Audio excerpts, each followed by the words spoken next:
capital grants and amortization is your cash flow essentially your cash based surplus. Yeah. So I would maybe just say, hey, because you have like allocation of surplus, but so here it has this determination of surplus, administration shall calculate the annual operating surplus. So I guess that gives you a lot of guidance as far as how to take the surplus from here and back it out. Yes. So because when you tell us what we've done wrong, then we have to fix all that stuff and make sure that we're at when we close things off for sure, when we're done, making sure this is actually a surplus, and then we'll bring it back to council based on the policy, need a resolution. Yeah, and I'm just saying, when you're determining that surplus, I would just outline in here what's excluded from that, like surplus before capital grants, like, I'll show you when we go through the financial plan. Perfect. Yeah.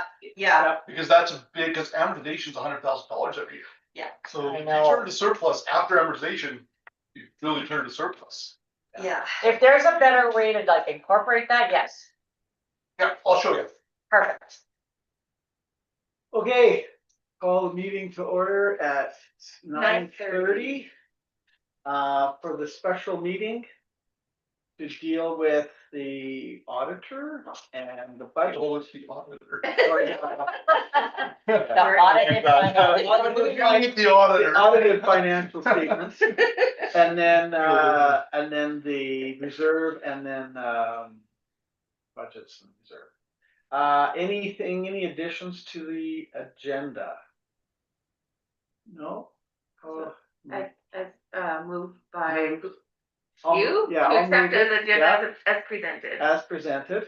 Thank you. Okay, and Oh, and then we need a verbal From Paul. Paul, we need a verbal for the waiver. Okay, yeah, I was wondering about that. Yeah, the rest of us signed it here, and we need your acknowledgement verbally. I acknowledge that, and all is good. If you need me to sign it when I'm up on Monday, I can do that, but I will verbally acknowledge it. Yep. Yeah, I'll let you sign it right beside you. Just put Perfect. verbal on it. We're putting verbal right now, verbal approval. Okay. And well, we'll move right into it. The 2025 financial audit. Awesome. Go Good. ahead, Justin. Now, let me just see here. I didn't realize we had somebody remote. Do you want me to email him a financial statement? It'll take me about 2 minutes to do. Yes, please. Do you want me to do that really quick? Yes. Yes. please. So I'm gonna email, it's Paul. Yeah. Paul. Take me 1 second, I'm gonna PDF it. Yeah. And then I'll email him one and then he can follow along. Yeah. All right, that sounds great. We have something to view. Yeah. Yep, That'll be a Paul that white. just 1 second. Oh, sorry. When you're ready. Yeah. I'm gonna. I'll PDF it really quick.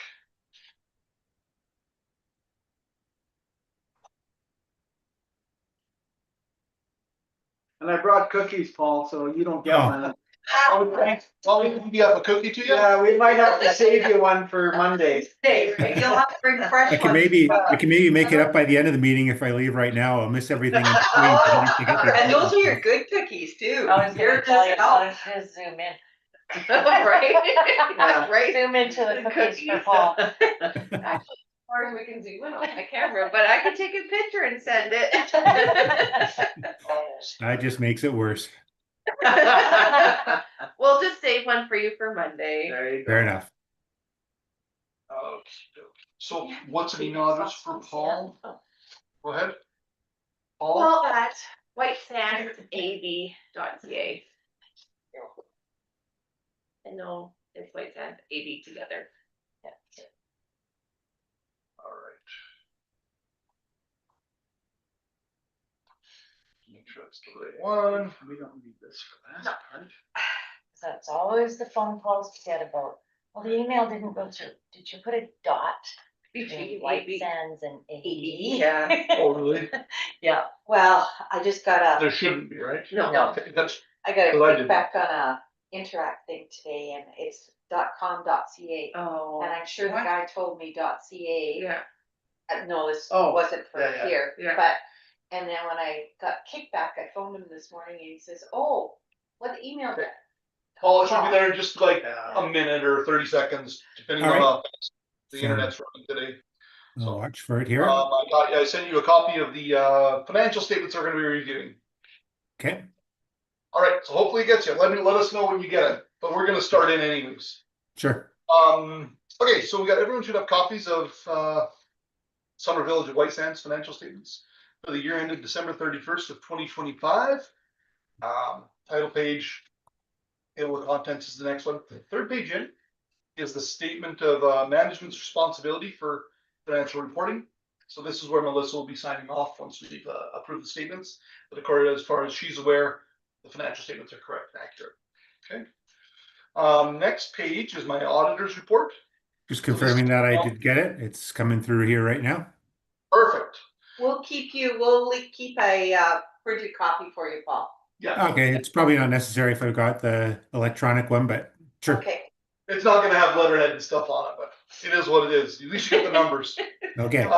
Once you guys all go through this, we will post a signed copy up on the website. So this next page is the independent auditor's report. So we won't go through the report in full, but basically it's a clear audit report. There's no qualifications, no reason for us to suspect there's anything of a material nature that's misstated within the financial statements.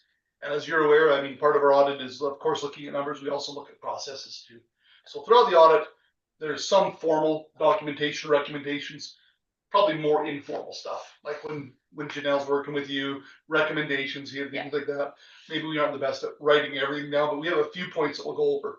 But overall, absolutely no issues with the audit. It went very, very well. So very happy with things there. So we're happy to issue a clean audit report.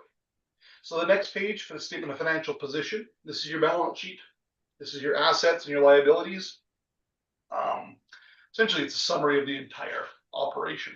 So we'll hop in the first thing, financial assets there. You have cash and short-term investments of $880,000. The only thing to pay attention to there is about $140,000 of that is restricted. MSI capital money you're holding in your bank.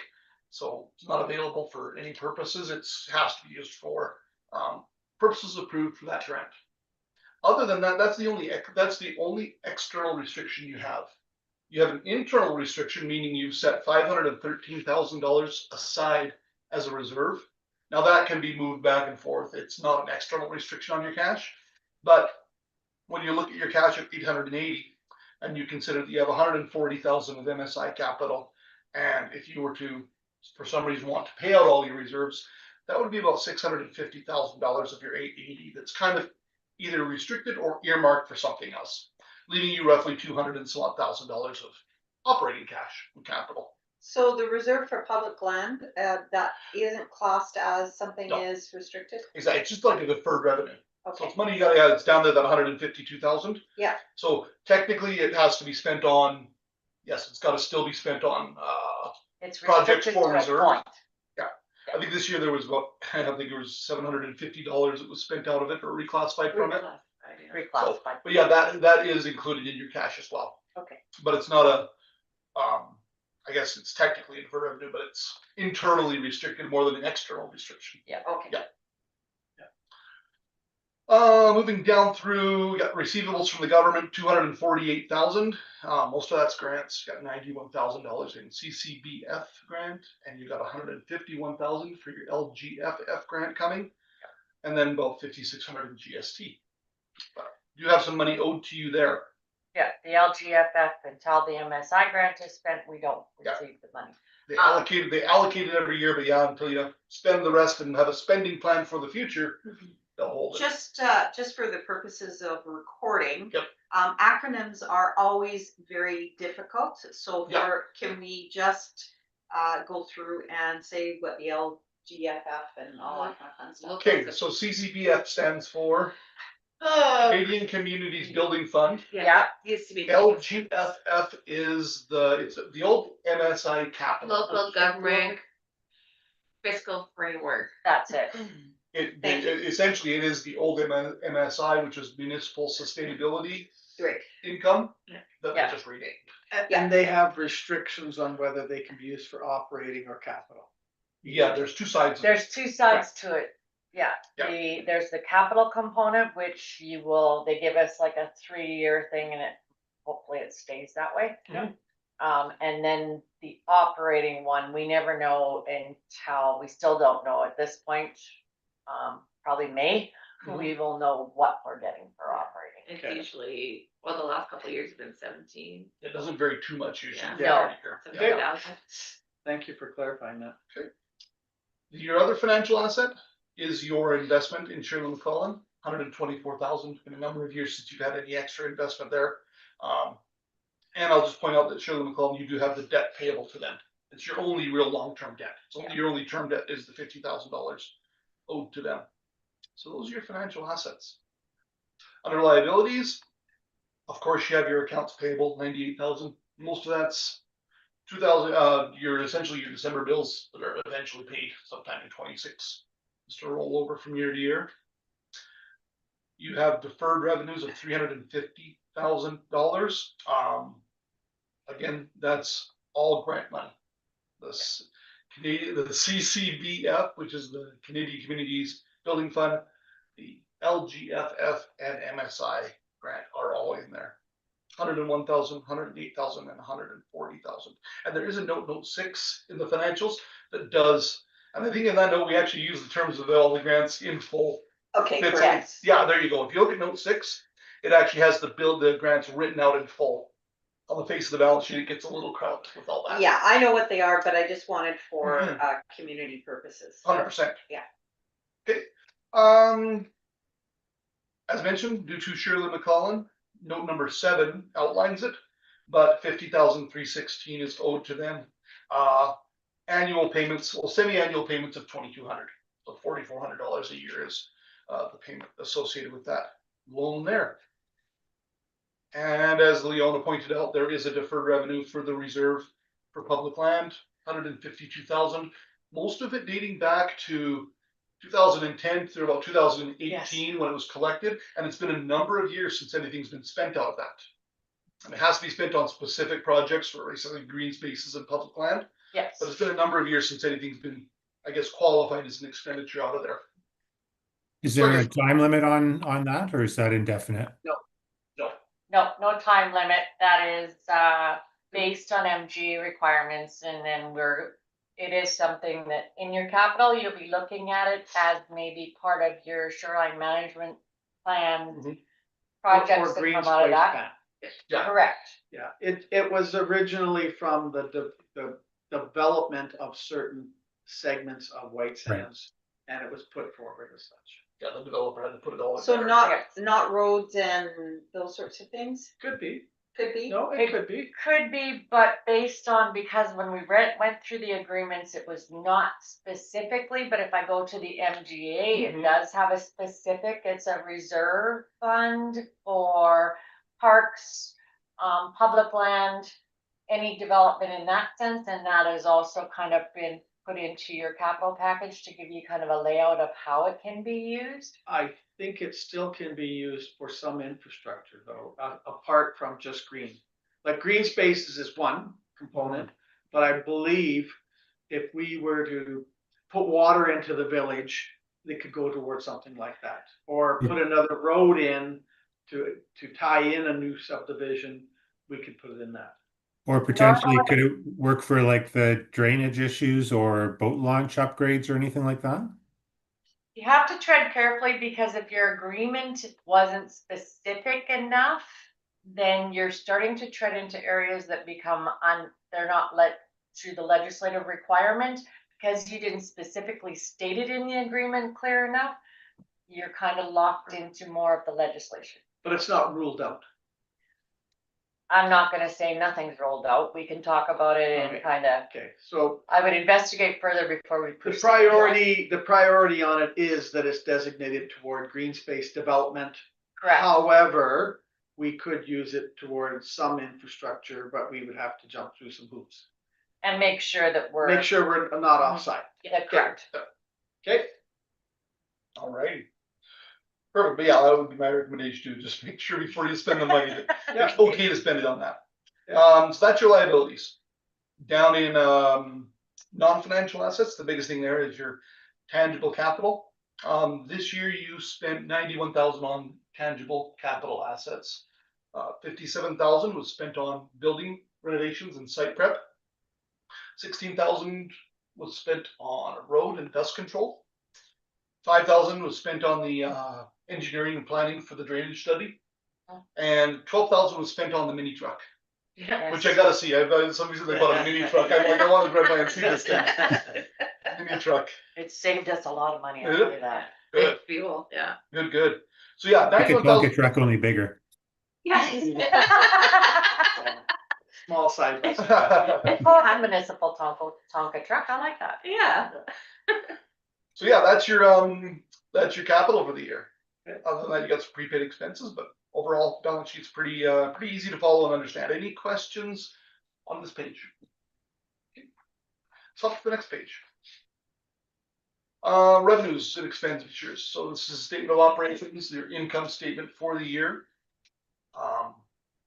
So if we go from the top down, and typically what I do here is I look at your budget, look at your actual. Like your budget's the far left column, middle one is your 2025, and the far right is your comparative for the prior year. I usually look at the budget and the actual because, hey, let's see how we did for what we planned to do. So you'll see your budgeted taxes were within $3 of what you actually levied, so makes you feel pretty good there. Had a little bit more on some government transfers. Your user fees were up significantly. That being because the fire fees are now charged that you were paying are being charged out to your residents. So you're going to see expenditures. We had some extra expenditures. This is the revenues that will offset that. But that's why we see such a jump from the prior year, as well as from the budget, because that must have been something that was decided in the year to decide to start to do when you got the bills. Okay, and it was almost 16,000 that was billed out to residents this year for their fire fees. Yeah, and it depends on circumstances. If you don't have a fire, it's You not gonna don't be collect there. it. Exactly, Yeah. exactly. You don't want to plan for fires. No, no. It's not a good thing to plan for. You're hoping it doesn't happen. And essentially, when we look at the expenses, you'll see it's an in and out. If we have these revenues, almost directly offset the expenditure as well. Investment income is what it is, down a little bit. Rates were down a touch, so that's why we have a little bit of a drop there. Licenses and permits, you'll see you're up 5,000 or so from the prior year, as well as 5,000 from the budget. That is your golf carts. Yeah. So your golf cart permits were about 4,500 this year. Didn't have any in the prior year, so that's why you got the increase this year as well as it's over budget. Is that an annual license, or was that a one time, or do they have to renew it? Annual. There we go. So it's something that you can plan for going forward. 3 years for now. There you go. Oh, really? You got to review the bylaw. You'll review the bylaw. The province will review everything. Oh, okay. So they approved it for a trial basis. Yes. Yeah. Is that what it is? Yeah. The pilot project. Plus, they've now contracted to the county for golf cart licensing. So it's Oh, did they? Yeah. We Get now have licensed, a yeah. revenue source Mhm. because they're allowing us for administrative offset to keep their permit. Gotcha. We've created a little addition. A niche. Good. Yeah. All right. So that's the revenues. Nothing in there other than a couple little variances that kind of change things a little bit, but overall pretty consistent, pretty stable, and pretty well adhered to what was planned for. Expenses. So in this section, we look at expenses based on which department of government spent the money. Administrative, admin, water, planning, whatever it might be. But what I like to do is if you can hold your finger there on page 5 and turn with me to page 11, you'll see Schedule 5 there. Schedule 5 is a total of expenses based on what the money was spent on. So the first line is salaries. No matter which department spent the salaries, this is the total salaries. And I kind of think this is a little easier to discuss in a group and gives people a better understanding of where things went to. So these expenses do total the prior ones, but we'll go over these here, then we'll go back. Okay, so for salaries, pretty much very consistent to the prior year. Little over budget by 9,000, but nothing of concern there. Is that largely because of the summer student grant that we did not get? Yes, we Okay. didn't get it. So otherwise, okay. Thank you. Contracted services, again, yeah, lots of times. These things, they're under or over depending on what you needed. Sometimes you don't need what you planned for. You'll see you have this purchases from other governments. That's all that fire. So you have an expense of about 16,000 for fire expenses. Your revenues that you build out were a little bit under that, but a few $100s, I think. I think it was almost 16,000 for the revenue. So it was a little higher. The expenses were a little higher. So I don't know if you absorbed some of those costs or what. Yes, the deal was there. we did. So you didn't bill the whole amount out. Okay. Yep. Materials, goods, supplies, and utilities. So this one is down quite a bit this year from prior year, as well as it's about $23,000 under budget. And there wasn't one specific item on there.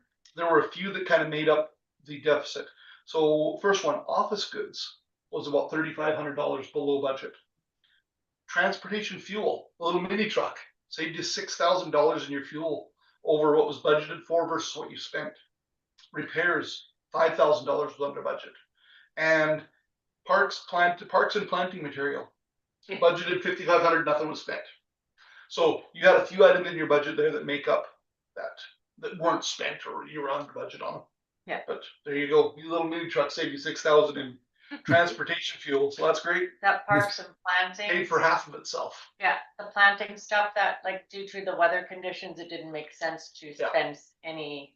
Drought When you're in a conditions. drought, you're just gonna waste money. So everything's gonna die. Yeah. Okay. Next item down, transfers to other governments, right on budget, right comparable to the prior year, so no concerns there. And the only other variance, of course, is amortization at the bottom, $80,000, almost identical to the prior year. And the village's approach is not to budget for that. So there's no budget line there. So that's really the one thing that makes your budgeted expenses Look, so much lower than actual. Like your budgeted was somebody say, well, geez, you spent $70,000 more than you budgeted for. Well, 80,000, that's amortization that you aren't budgeting for because you don't want it included in your tax assessment. So that's the approach you're taking. You aren't using tax revenues and setting it aside for capital replacement at this point. Yeah. Okay. Any questions on the expenses there? Kind of hit on the highlights. We'll go back to the page. We'll go back to page 5. And again, we won't review the expenses here. They do total the same amount. Mhm. But what we'll do now is I'm gonna point something out to you. So you see the first subtotal below revenues and expenses, it's a negative 57,000. Correct. That includes amortization of 80. Was it 80? It was 90. 80. 80. So $80,000. So if you back out amortization there, you'd have a surplus of 23,000. So when I was talking earlier about what's the definition of a deficit and surplus? Well, here it shows a deficit of 57,000. But if you exclude amortization, well, you have a $23,000 surplus. So that's what I'm saying is when you're doing your reserve transfer bylaw, maybe put a definition in there of how you want to determine how the surplus will be calculated. Yeah. Because then below there, underneath that $57,000 deficit, we have 91,000 in capital grants. Now that 91,000 in capital grants funded your capital additions this year. So it's really not an operating, it's not a recurring revenue. It's a one-time thing. So if I were to define what your surplus would be for a grant transfer, I would say our surplus shall be the surplus per the financial statements minus capital funding plus amortization to get you back to that number. And actually, since we're on it, I'm going to have everybody flip with me to page number 12. We've already calculated this little number for you. Okay, so page 12, on the far right column, very bottom line, you'll see that 34,083 surplus. That agrees to that income statement. Now, if you look up above it 2 lines, that 23,585, that is your surplus before capital grants and before amortization. So that's the number. That would be your number if That's you're the saying, transfer number. what is our regular, say you were trying to normalize income? Yeah. It would be at 23,585 would be, hey, here's what's normalized income that we should be looking at for our reserve transfer for the year. Right. So just handy if you got that little report there too. Yeah. So back to page 5, income statement. Any questions, any concerns, any comments? Melissa, was there anything I skipped over? I'll tell you this, 80% of my conversation today has already been done on these first 2 pages, because beyond that, it's also supporting doc. This is all supporting notes and addendums to these numbers here. Melissa, was there anything that you wanted me to go into or talk to council about or explain any further? I just want to maybe just make sure, so the budget unaudited and then Yes. 2025 audited shows even though some areas are higher, some are lower, it still shows that we're working with a budget and our balance sheet are pretty close. Am I correct? with the exception of amortization, yeah. Good. Like when you look at your revenues from budget to actual, your budget, we were 11,000 under for Yeah. revenues. When you look at expenditures, let's assume you budgeted 80,000 for amortization, just so we get a comparative. That would mean your expenditures would be 711,000 compared to 699. So that $73 there, instead of being $73, it would be a loss of 80,000, which is a $23,000 variance from your budget, which is not unusual. We've already accounted for a number of items, extra revenues and extra expenses. So it's very normal and very close to what you budgeted for. There's nothing in here that was way out of whack. I'm like, holy crap, what are they spending all that money on in office expenses? Nothing like there wasn't a wow factor item in The the materiality limit for this is? Well, I'd have to go back and check that one again. I'm looking for Can real you quick. explain that? Sorry. Sorry, that's No. I speak. 18,000. Okay, So what we typically do is we take your and materiality is this. It's how big is something before we feel it has an effect on how how big does the number have to be Gotcha. to make somebody's interpretation of the financials be different. And so we take typically about a 3% of your expenses as saying that's a material item. Anything over 3% Makes a difference. makes a difference for Okay. how you would view these financials. Correct. So if we felt like expenses were out by $2,000, well, that's not going to make a difference. Yeah. But if it's out by 20,000, well, that's enough of a difference where somebody might ask a question and it doesn't look right. Sorry, So, I yeah. wasn't sure if that was an accounting term or what. I mean, technically, as accountants, we like to make balance for everything. I have staff that'll give journal entries for like 75-cent adjustment to reconcile the thing. Can I slap their hands and just don't do that? Yeah. Because it just bugs the client.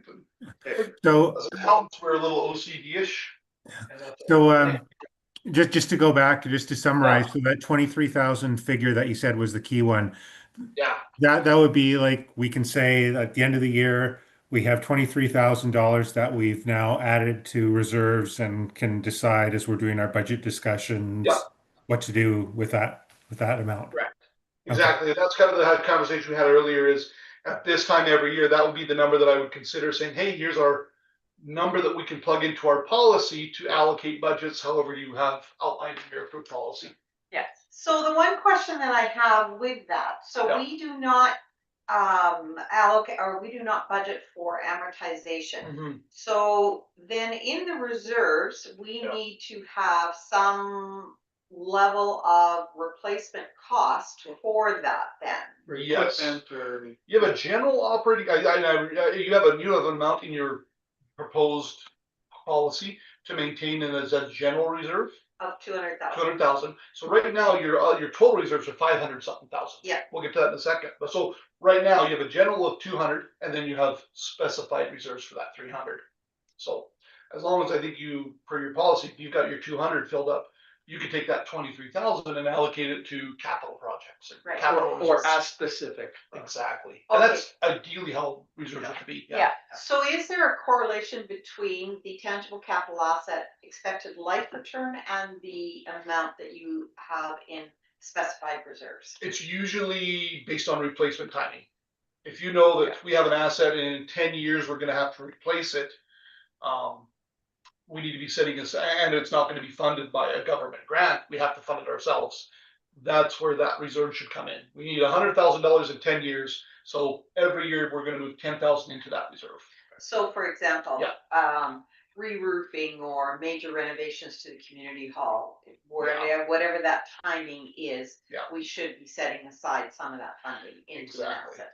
I believe that's why municipal affairs is so adamant about having municipalities with a multi-year capital plan. Yeah. So that municipalities are trying to fund that themselves instead of relying on government grants to fund it. They're trying to get municipalities to be a little more self-sufficient that way. They're also trying to get us to get more in line with, okay, if you're going to hold grants, then there must be a reason why you're holding grants and there must be a timeline. Yeah. So that, yes, you can take 3 years of your grants, or you could spend the 3 years of your grants, understanding that it won't come till the next year. You'll be holding it and you'll be using your reserves until that grant comes in. Yes. That's why they've Some done it this flexibility. way. Yeah. Yes. All right. Great discussion. Anything else, Melissa, Aaron, I skipped over? Okay, let's hop forward a little bit. Next page, changes in net assets, net financial assets. If you take your assets minus your liabilities on the first page, that equals your net financial assets. This just outlines a few things we've already talked about. Shows your net acquisitions of capital assets of 91,000, use of prepaids, acquisition of prepaids. I typically don't spend too much time on this page because it's really discussed on the balance sheet originally. Same as the next page, cash flow. We've talked about cash flow quite a bit. Essentially, from the cash flow is broken down into 4 categories. The first category is your operating activities, and if you look at the bottom of there, it shows a $50,492 surplus in cash from your operating. And then you spent in capital activities, you spent $91,968. Investing activities, $82,269, and that just means that's how much we've moved into. That's the change in restricted cash. And then financing, you spent $3,419 to pay down the Shirley McCollum debt. So overall, your cash increased by $37,000, but that's just your unrestricted net cash. At the very bottom, you'll see where we've reconciled that. Your total cash is $880,000, but you have $163,000 restricted. Okay. So what I do like to pay attention to here and point out is you do have a surplus from operations of $50,492, which is good. It means you're charging enough in taxes and other fees to cover your operating expenditures, and then the other ones, where did you spend that cash? And that is dependent upon, for example, Yeah. planting. We didn't do all the planting. 100%. Yep. So it's not that we're over budgeting, it's just that in some cases, the money didn't get spent. Exactly. And I think that needs to be Some clarified. things could have been deferred. Yeah. Exactly. Like we mentioned earlier, we had kind of a $23,000 surplus before amortization and capital. Well, we know that we were about $20,000 short on some expenses, fuel, repairs, planting, $5,500. That's one of the biggest reasons why we had that surplus. So putting that surplus aside, because we're like, well, we didn't spend that $5,500 this year, we're going to spend it in 26. That's great. So we put it to a reserve, and now we spend it in 26 because it would have been included as part of the tax bylaw in 2025. Right. Mm-hmm. Okay. And that's the difference between an operating budget for a whole year. A lot of it is, we look at the actuals and we have to, and your, whatever you've made decisions on. Yep. Your other plans, policies and stuff, and then we try to build. It's not foolproof, but we have to balance it. So that's where which is why I've kind of been harping on this, and we're headed in that direction. Mm-hmm. When we have that operating surplus like we have there, and it comes from money that we have not spent for specific projects that we want to do. Yep. That's why I would like to see it go into the appropriate reserve funding, so that, okay, in 2026, now we could do all of that planting. Now we could do that community orchard or whatever it is, and it comes out of there because we didn't spend it in the other year. Mm-hmm. So then that way there's some accountability to the residents that says, okay, we did budget for this. Now we're finally spending it a year or 2 years later. But if we don't have that allocation in those reserves, then we're going, it's a slush fund of reserves. Yeah. Yes. Yeah. We didn't want it to be thrown into the general. We wanted to throw it into specific. Okay, it wasn't used, so now specifically we're going to put that into that reserve for that activity. Yeah. And I don't know. That's what we want to see more of. Rather than a slush fund reserves, it's a Absolutely. specified reserve project. Right. And 100%, you can set up as many GL accounts, or you can have a spreadsheet to track those however you decided to do it. Except Aaron says we get charged for extra GL accounts. Hey, you know what? We'll use one GL and have a nice Excel spreadsheet. Okay, perfect. Excel works great too. Yeah. And I've seen that. I've seen it done both ways. I've seen municipalities that have one account that just says reserves, but then there's an Excel spreadsheet with 50 lines. And as long as you have somebody, whoever's doing the GL is maintaining that Excel, it works fine. Right. as long And then as the it's two tracked balance. within the operating budget to show if you want to take from the reserves, you Yeah. have a certain Yeah. allocation. Exactly. Okay, Excellent. So next page. So next page is your net assets, schedule 1. Sorry, accumulated surplus. Just talking in terms. Yeah. Again, far right is 24. Second column from the right is your 25, and then everything left of there are your 3 types of equity or accumulated surplus. So you have unrestricted surplus at the end of the year of 100,000. You have restricted surplus, which is your reserves, 513,921. And then you have equity in your capital assets. So the only thing I usually point out here is, hey, reserves are controlled by council. They can move money in and out of reserves however they decide to do it. The reserves can be used to fund capital, that can be used to fund operations, however they make the decision to do so. Okay. just question on tangible capital assets. Yeah. I don't know whether this is to you or Melissa. Do we have a listing of our TCA assets and what our expected lifetime We do. timeline is? Justin We do. has that. Yeah, we saw. And you just updated it last meeting, Yeah, and Justin has a copy of it too. Yeah, I have an Excel. I have the Excel summary here, and it's got every asset listed here. Video conferencing system purchased in 2022 with a useful life of 10 years. So we're amortizing it straight line over that 10-year period. So I have a listing that makes up those every. we got a category. copy of that? Yeah. Okay. Well, it's in your last agenda too, the new one, Oh, the new agenda? the like last month, Okay. yeah. I'm gonna have to go back and look, sorry, okay, If you can't find it, let me know. I'll email it to you. Oh, I have it, yeah, Okay, I good. did, yeah, yeah. it's just me that hasn't looked at it. Yeah. But yeah, it's every single item is detailed in there. Yeah, and we keep that with Justin because it's when we're doing. Well, we all have this to. stuff. Yeah, yes. yeah, it Yeah. stays, Yeah. stays in It's my not- digital audit binder, so the new one's in for 2026. Perfect. All right. Next page. Get them through. Next page is your capital assets. Essentially, it's a big page of each of your categories of capital assets. So, for example, this year we'll look at the buildings. Just to follow through. So the buildings, you started with an original historical cost of 857,000. We added 57,000 this year, which was everything to finish off this building and the land here, the site. So our total historical cost of assets for buildings, 915,259. And then with amortization, at the beginning of the year there was 126,000. We amortized this year almost an additional 19,000. So our closing amortization was 145.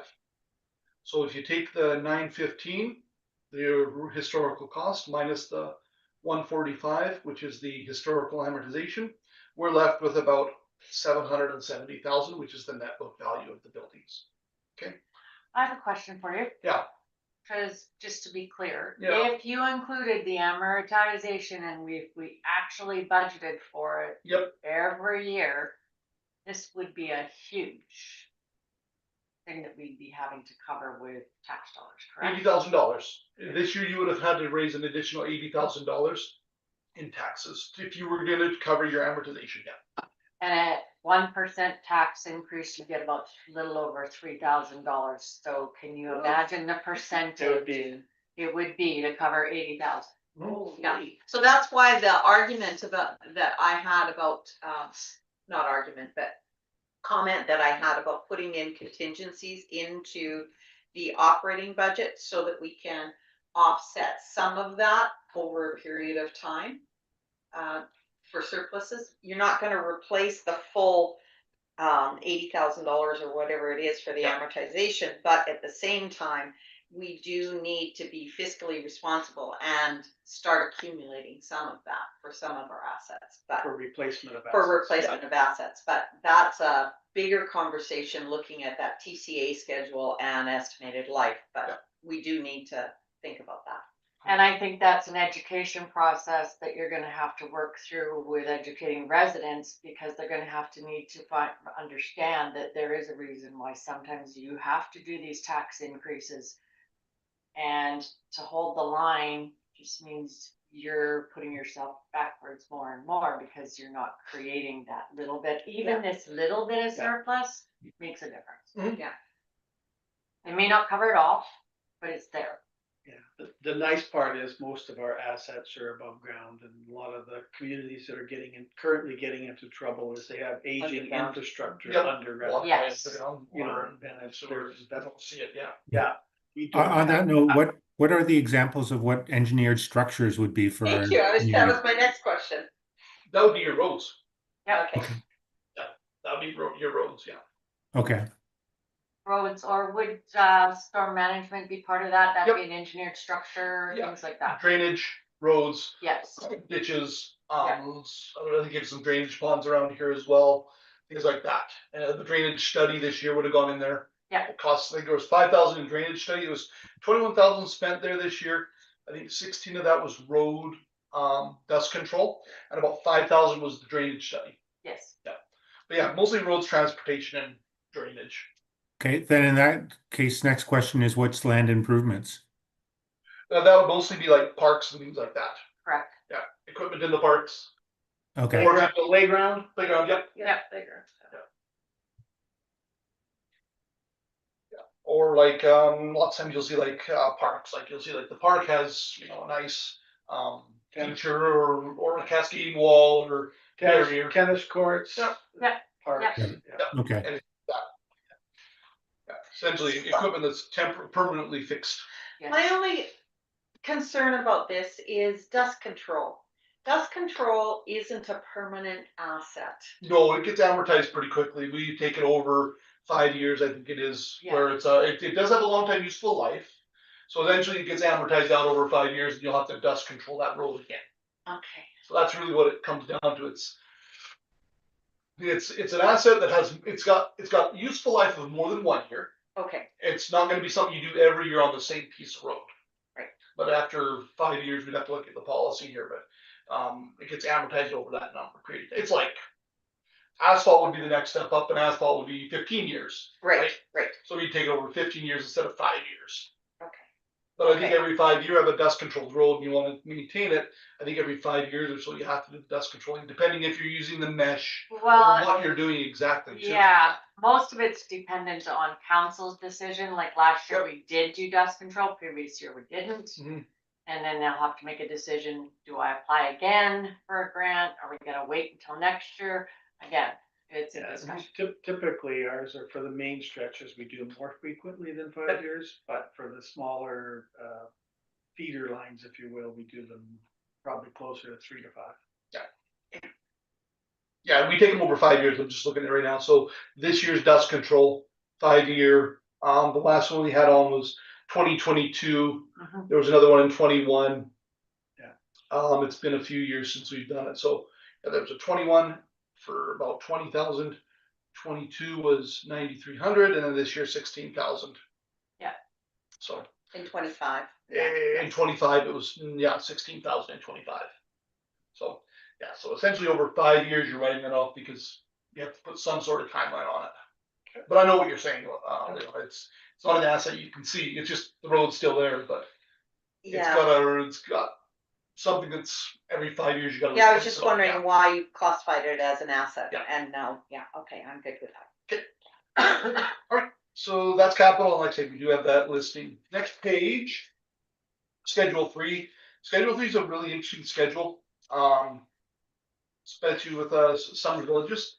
For 2025 there, you'll see that your residents paid $948,000 in taxes. That's what they were levied.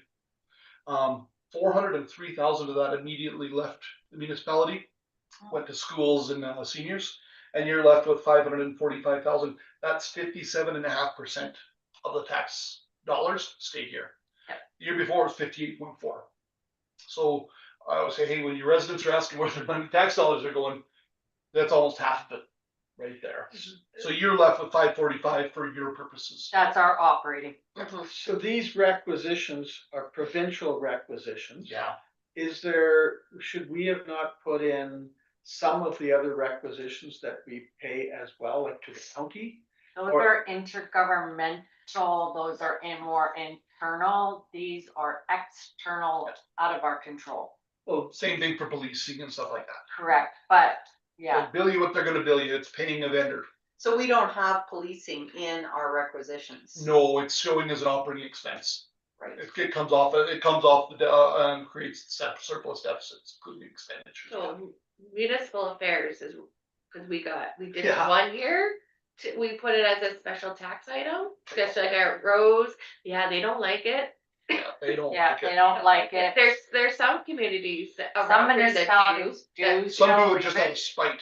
Yes, Yes, but in actuality, they have told us, yeah, cause it is part of your operating just like you do with everything else. So police, fire, ambulance, all of that are requisitions that we have to pay every year. That we have a small amount of say in, but. Ambulance, we don't, we We actually collected small revenue. 800. Okay, but as Yeah. an example then, Yeah. okay, so fire and policing and. Garbage. Landfill. Landfill, Mhm. those we have to pay regardless, but you're saying with this sheet that we have a say in that to some degree? Okay, no, I think we gotta turn. Or is this just provincial requisition? What he's got listed here is provincial, these are requirements. Yes, police is provincial requirement, unfortunately, they will not allow us. This is the one exception. Yeah. Yes, that's one exception. When it comes to fire, garbage, those are considered Yeah. intergovernmental because they're collaborative partnerships. These are, your residents want these services and you found a collaborative way to work to provide these services, Gotcha. same with your water. Okay. Yeah, it's. Which is why it's included in the 57%, sorry. Yes. Yes, Works good? Yep. Yeah, it is confusing because a lot of, like, say, you'll get your requisition from Waste Management or something, that's what they call it. It is a Kind of different different. agreement, yeah. Yeah, it's still, yeah, Yep. local services. Good. Alright, so yeah, Schedule 3 is interesting, and it does point out where a lot of your tax dollars go. Schedule 4, this is all on your income statement, we have revenues from grants. This shows you what levels of government are I think I'm supporting. missing schedule. No, four. schedule 4 is at the bottom. At the Schedule 4 on page 10, Oh, it's yeah. on the same page. It shows you, for operating, you got some provincial and federal transfers, and then for capital, it was all provincial this year. Not a lot of federal capital funding going on out there right now. Okay? Next page. If the drainage goes through FCM, that would be then federal for next year? if we go through the process and whenever they accept the applications and award the application, then it would be considered in the audited financial statements for that year that we received it. He's Yes. just asking if it's Yeah. federal. or It's federal, provincial. it would It go would under be this marked one. as a federal, Gotcha. Okay, capital, right? yes. Okay, Next page, page 11, schedule 5, we've already talked about this one. This is your expenses by object that it was spent on. And then we've actually looked at page 6, schedule 6 here as well on page 12. So Melissa, you have the wording for determining that surplus, transferable surplus? Yeah, once, Yeah. we get all the things from auditing that we need to make sure we fix whatever we gotta fix, Yep. then that's when we come back with the resolution saying based on everything. But our But we got the definition, formula. our definition in the of policy. surplus Oh, needs to be inserted into that policy. Yeah. yes, And Yeah. so You I'm could- just You wondering, could use the title of that line if you want to. From the audited statements, we will use net revenue before amortization and other. and then that Perfect. simplifies it. That simplifies it. Because Perfect. schedule 6 isn't gonna go anywhere. It's mandated and regulated. We Yeah. have to have it in there. Yeah. So then it's So easier. if Okay. you wanted to, in your internal policy saying We tie it surplus to shall that. be determined from the annual audit statement, schedule 6 of segmented disclosure, net revenue before amortization Yeah. and other. then that is the formula. Yep. Yeah. Okay, Or you can do the formula where you back it all up. But that's No, if you're looking for a no, simplified that's method, way that's- easier. Perfect. you just fill that line item and plop it in. So bottom line, I'll just point this out, the far right column is your income statement, and everything left of there is just little mini income statements that add up to the far Yeah. right one. I'm not gonna spend a whole lot of time on this one, but usually when with the municipality, what it's charging for water, sewer, garbage, gas, we look at environmental because they have to recover those costs. You only have roads and environmental services, so, or no, I mean, no, your environmental services would be, Surely? yes, Yes. yes, yeah. So you really, don't have a whole lot of revenues coming there. So if we were to take, this is just a Yeah. question for me, if we were to take this $23,000 Yeah, and allocate it into different reserve piles. Of course, our general government does not contribute to the reserve. Everything else here does though. So would we take that $23,000 and say, okay, well, this, as a percentage basis, this goes into these different reserves? I think you'd want to specify it a little bit, like you pointed out earlier, the potting project. Like Yeah. we know that 5,000 of this $23,000 reserve was specifically because we didn't spend that last year. Right. So I would say that 5,000 needs to be put into that reserve because we levied for it. Or, for example, we budget $2,000 election readiness. Yeah. That goes into an election 100%, readiness yeah. reserve. Okay, Yeah. awesome, thank you. And then whatever's not specified to a specific reserve, then I would have a General. That goes policy, into general. either general or saying, if we're already full on 200,000, because we don't want the general reserve, if you have a policy that says 25% goes to this reserve, 25% goes to this one, and 50% goes to parks, great, of that excess surplus. Yeah. Which is kind of what we were trying to do with the policy. It's not, like, it can be tweaked. There's lots of tweaking. This is just a general, here's a sample, here's a draft. Yeah, that's a different discussion. Mhm. So the only part that I want Justin's input on is that 200,000. Is Yeah. that a reasonable general reserve for a municipality of our size? I think so. When you look at your expenditures for the year, like we were looking at 700,000 of expenditures, that's enough. I think a general reserve is there to cover emergencies, things you didn't plan for. And you got to think about, like, what's the emergency that would happen that you would need in excess of $200,000 that's out of your pocket. You know, the building burns down, you're going to have insurance, so it's really not out of pocket, right? Right. It's like, what are the things that You can might have happen? to fund it for a while, but Exactly, you might Yeah. have to use some funding to get it, but you're gonna get coverage eventually for that. So that's really what it comes down to, is what are we using that reserve for? And is that enough of a safety net where we feel that we have that 200,000 set aside? If we needed to dip into it, we could. And so no matter what expenses could we have that would meet that level? that are unexpected. Yeah, because you don't have water, so you don't have the big things that a lot of No, municipalities have no, to deal that's with. right. You have roads, it's like, well, your roads aren't gonna wash out probably. God, I hope not. Good there. You're good there. It's not like you're gonna have a tsunami come across and take out the village. So it's really, roofing and, Yeah. stuff like that, Your wouldn't be tractor. covered by, Exactly. or But the. it's like, Yeah, your and transmission the goes roofing, up by but the your roofing tractor. project, you probably know a few years in advance for roofing. Well, the roof on that one's getting old, so we're gonna have to replace it. If it's a hailstorm, well, the hail came in, Insurance. you got Insurance. insurance to cover it, right? Yeah. So it's almost like that 200,000 is like your self-insurance for things that aren't covered by something else. Okay, and then the other point is, we always have to remember, tax notices never go out until May. So right now, we are operating, now most municipalities, they have a bylaw and they're they've got a bylaw in place because they're actually borrowing from the bank for operating Like a in the draft. first couple of years. Yeah, that's normal. We don't have operations. any of that stuff. No. In place. Mhm. So we don't have extra where we're borrowing from the bank, No, or we yeah. have an overdraft, where a lot of municipalities have no choice, they're doing that. Because they don't have the funds or reserves to back up any of this kind of stuff until your next budget. Yeah, that's a different conversation. Yeah, that's the cash flow side of it. That's the cash flow Yeah. side of it. That's a whole different conversation. So just as part and parcel of that, for example, Yeah. we know that fire, they held as a stable cost this year Yeah. for us in those intermunicipal allocations. Yeah. Rather than calling them requisitions. Allocation, those partnership agreements. Yeah, those partnership agreements, but we know that is anticipated to be going up drastically in the next couple of years. Okay. Okay.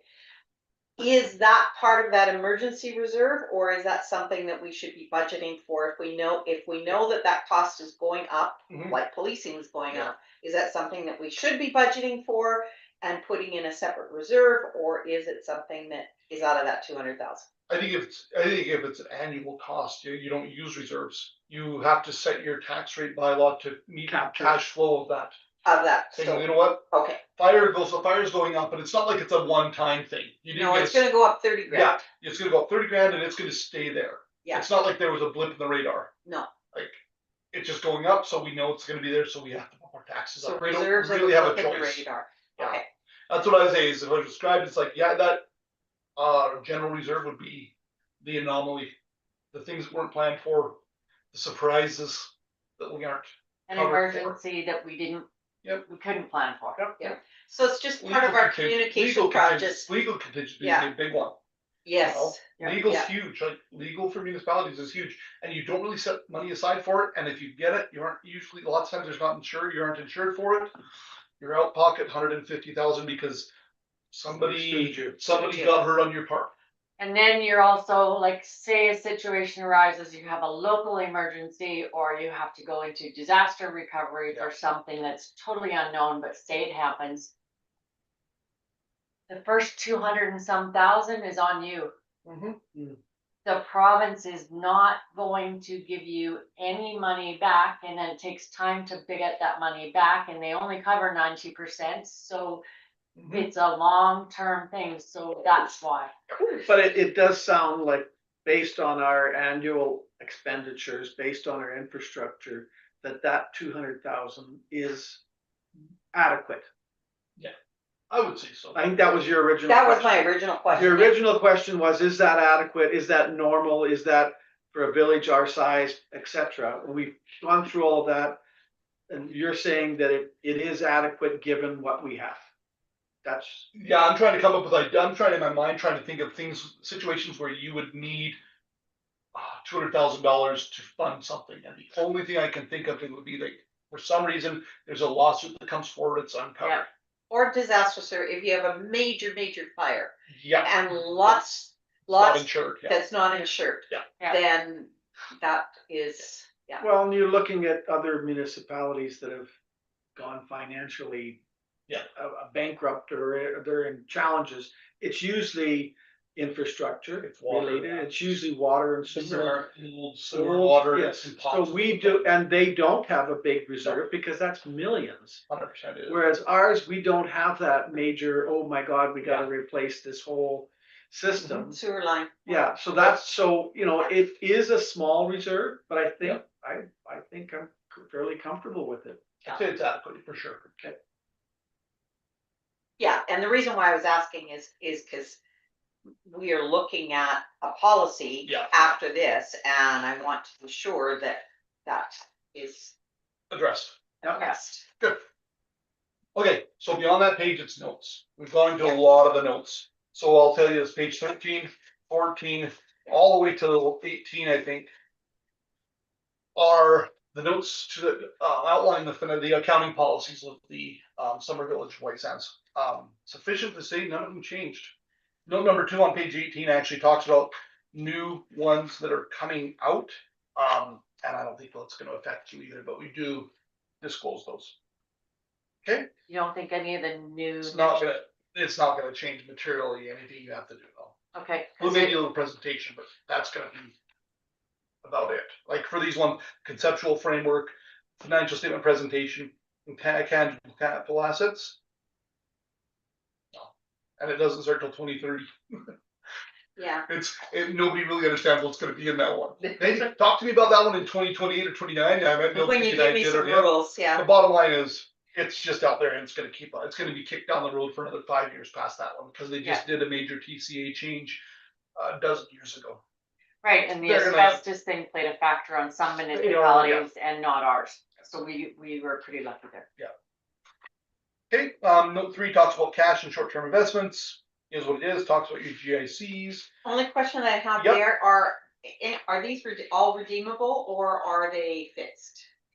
We do redeemable and reinvest every 3 to 6 months, depending on the interest rate. Cashable, but you'd have to cash in the discount if you ever had to call. Yeah, it. you'd Yeah. pay the penalty. You would pay the penalty. You pay the penalty to get your cash out and just waive your interest is what you'd end up doing, Yeah. taxes and grants. One of the only municipalities I ever see that has no arrears taxes. So that's great. Nobody owes you taxes. Thanks for saying that. Now we're gonna be Yeah. screwed. Residents of the district pay your taxes. every couple of years, there's one we have to work on, but nothing Mhm. major. Perfect. That's a good thing. Next page, note number 5 talks about your investment in Shirley McClellan. Note number 6 talks about deferred revenues. So again, these are grants that have been either paid to you or have been allocated to you that you haven't spent yet. The only one you actually have in your bank is that in the MSI, in the Municipal Stability Initiative Grant Capital. Yeah. That 140 has been paid to you. The others have not, but they've been earmarked for you once you have a project that fits the funding model. Note number 7, talked about it earlier, but it's your debt to Shirley McClellan semi-annual payments of $2,200, so $4,400 a year owed to them on that. Now that could go up as they put other municipalities on that line. This If one's they- only for phase 1. It's only phase 1. This is That's the phase only one that you have a debenture. You paid out your Right, 2 we're or 3. paying. You paid out your 2, 3, 4, 5. Correct, and we also have in the grants under the MSI allocated for this next debenture this year. Okay. That's good. At 13,000. Because that's what we were advised at that point, but we don't know until they do the Which will debenture. be your share of it, yeah. Yeah, and yeah. Yeah, that's the Denelda to Roseland one.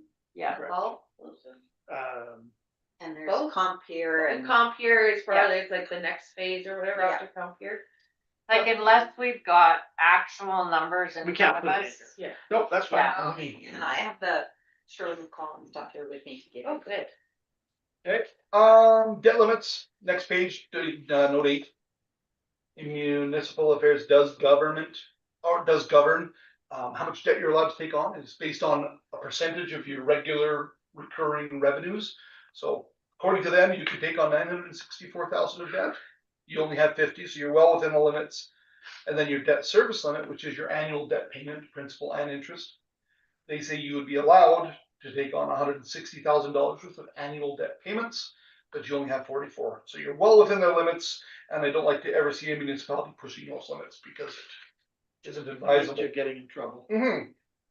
And we see that Yeah. already in some municipalities. So note number 9, 10, and 11 just talk about your surpluses. They talk about your restricted surplus, your unrestricted surplus, and your equity and capital assets. And we've already talked about that quite a bit, so we won't go into that one. And finally, note 12 talks about different types of financial risk associated with Summer Village. There's market risk, interest rate risk, credit risk, and you do have a line of credit as well in the form of a credit card. Yes.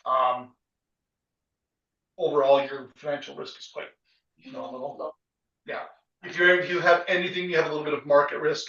In fact, in because you have all of your money is generated in such a small geographical area that if something were to happen, fire, and nobody's able to pay their taxes, it has an economic impact, right? Note number 13 on the next page, just required by municipal affairs that we disclose amounts paid to elected officers, CAO, as well as designated officers for the year. The only designated officer we have there is your assessor.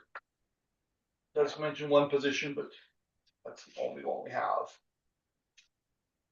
14 talks about commitments. You're a member of Shirley McClellan, so you have a commitment there. You also have a commitment to the county of Stettler for road maintenance on an annual basis there.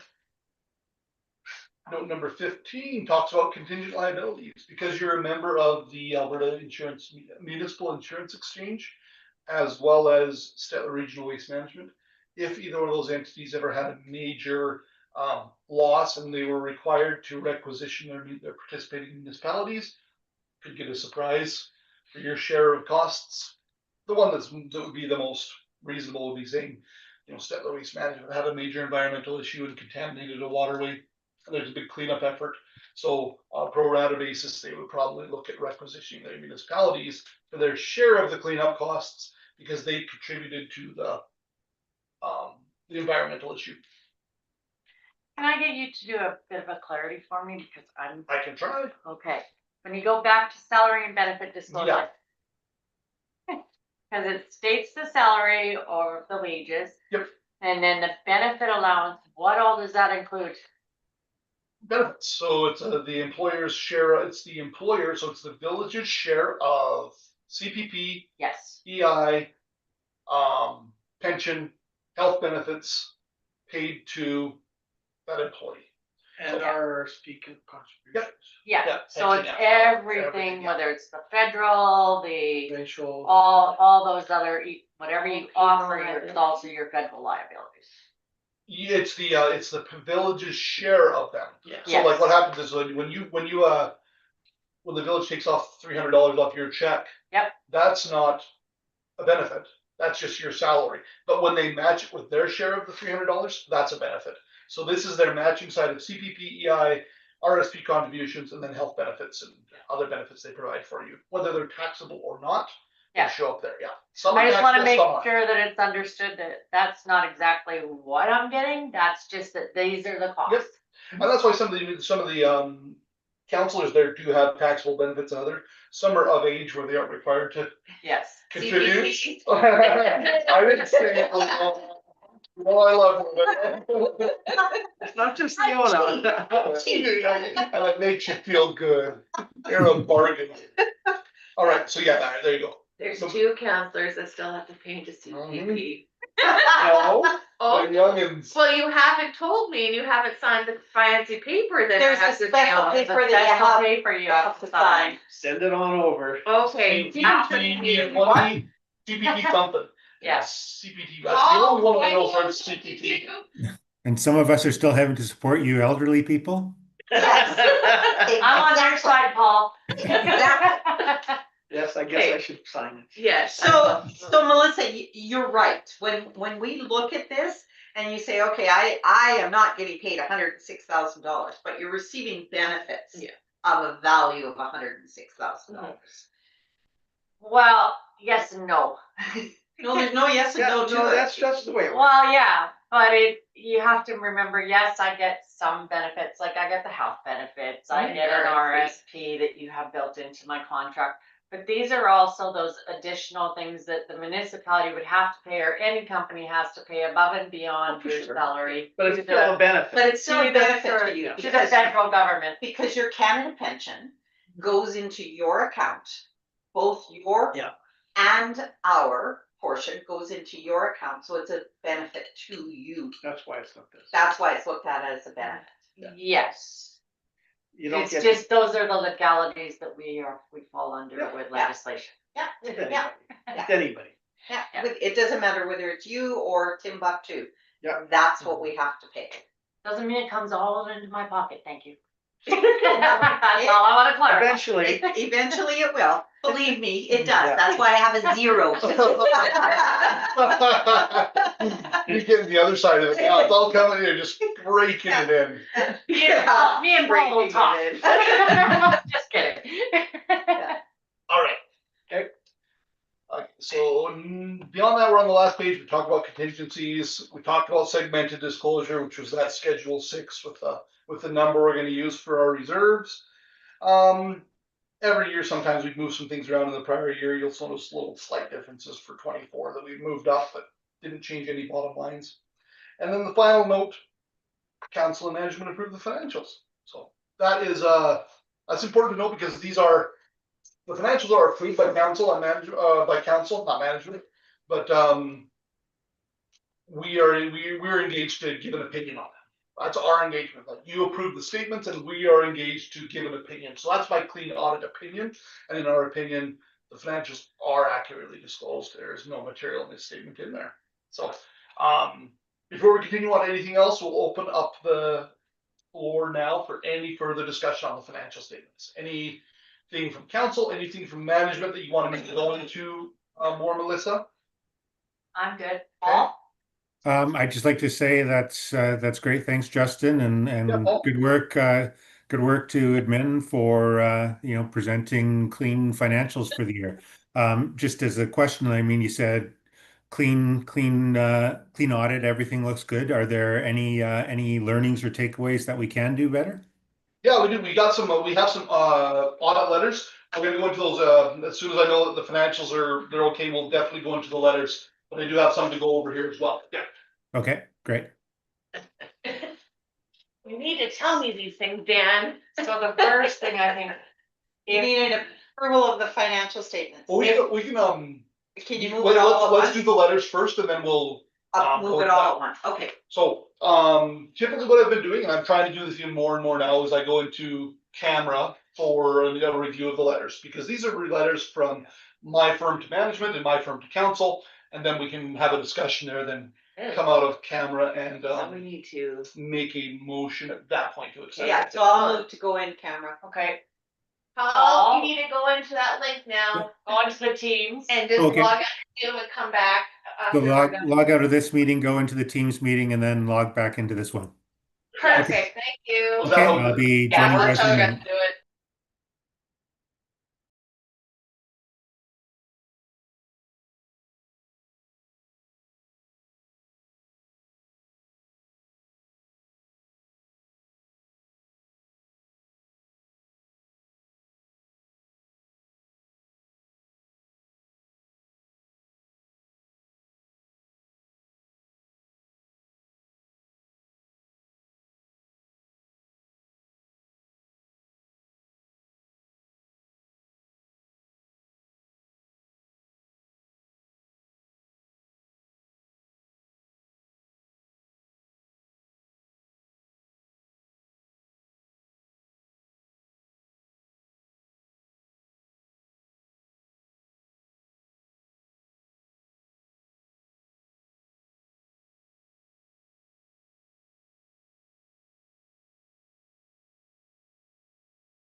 there, now you can.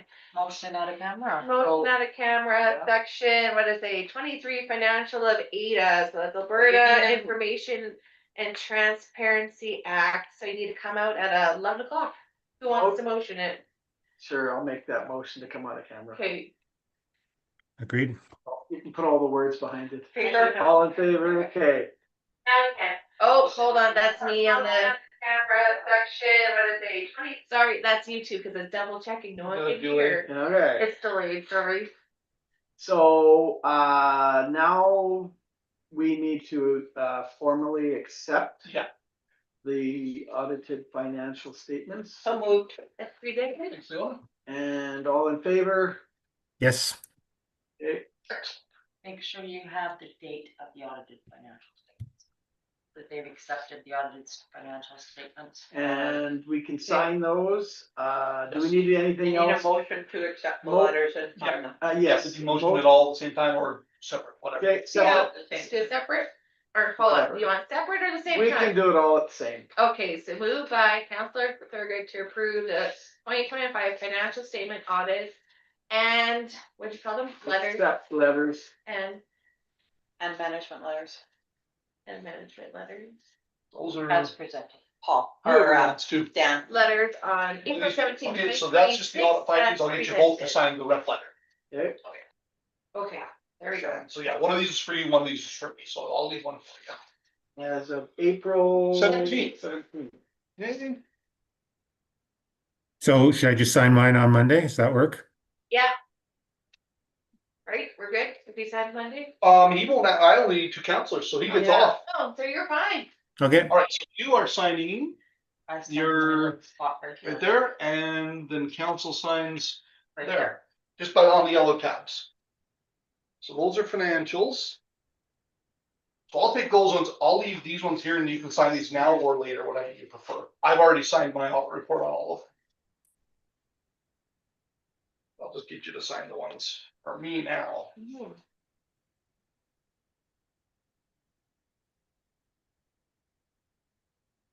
And then council, one member of council, Love it, Mayor. Dan. Oh, Yeah. interesting, Leona.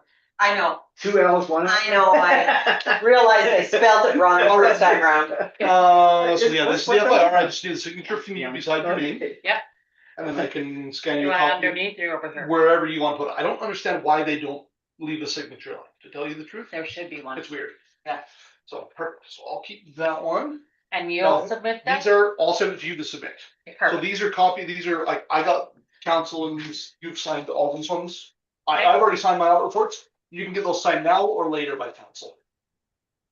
However you wanna do it. I like it now. Okay, then Probably, you can pass them around and get them to sign now then. I'll pass these around. have a cookie, Justin. I will, I'll grab them when it's time to go in a second here. Okay, this one. Sorry, Paul. It's my. I just saw this cookie at the Press bottom on of the the- screen appearing. By your name, yeah, that's Yeah. only you. Right? And then the financial statement, you sign your page, and they sign theirs. Perfect. Dan, did you make the cookies? I do. Oh, good job. Was it tasty? And girls in the office give me green tabs, green tabs for me and yellow tabs for others. And I'm very appreciative of it.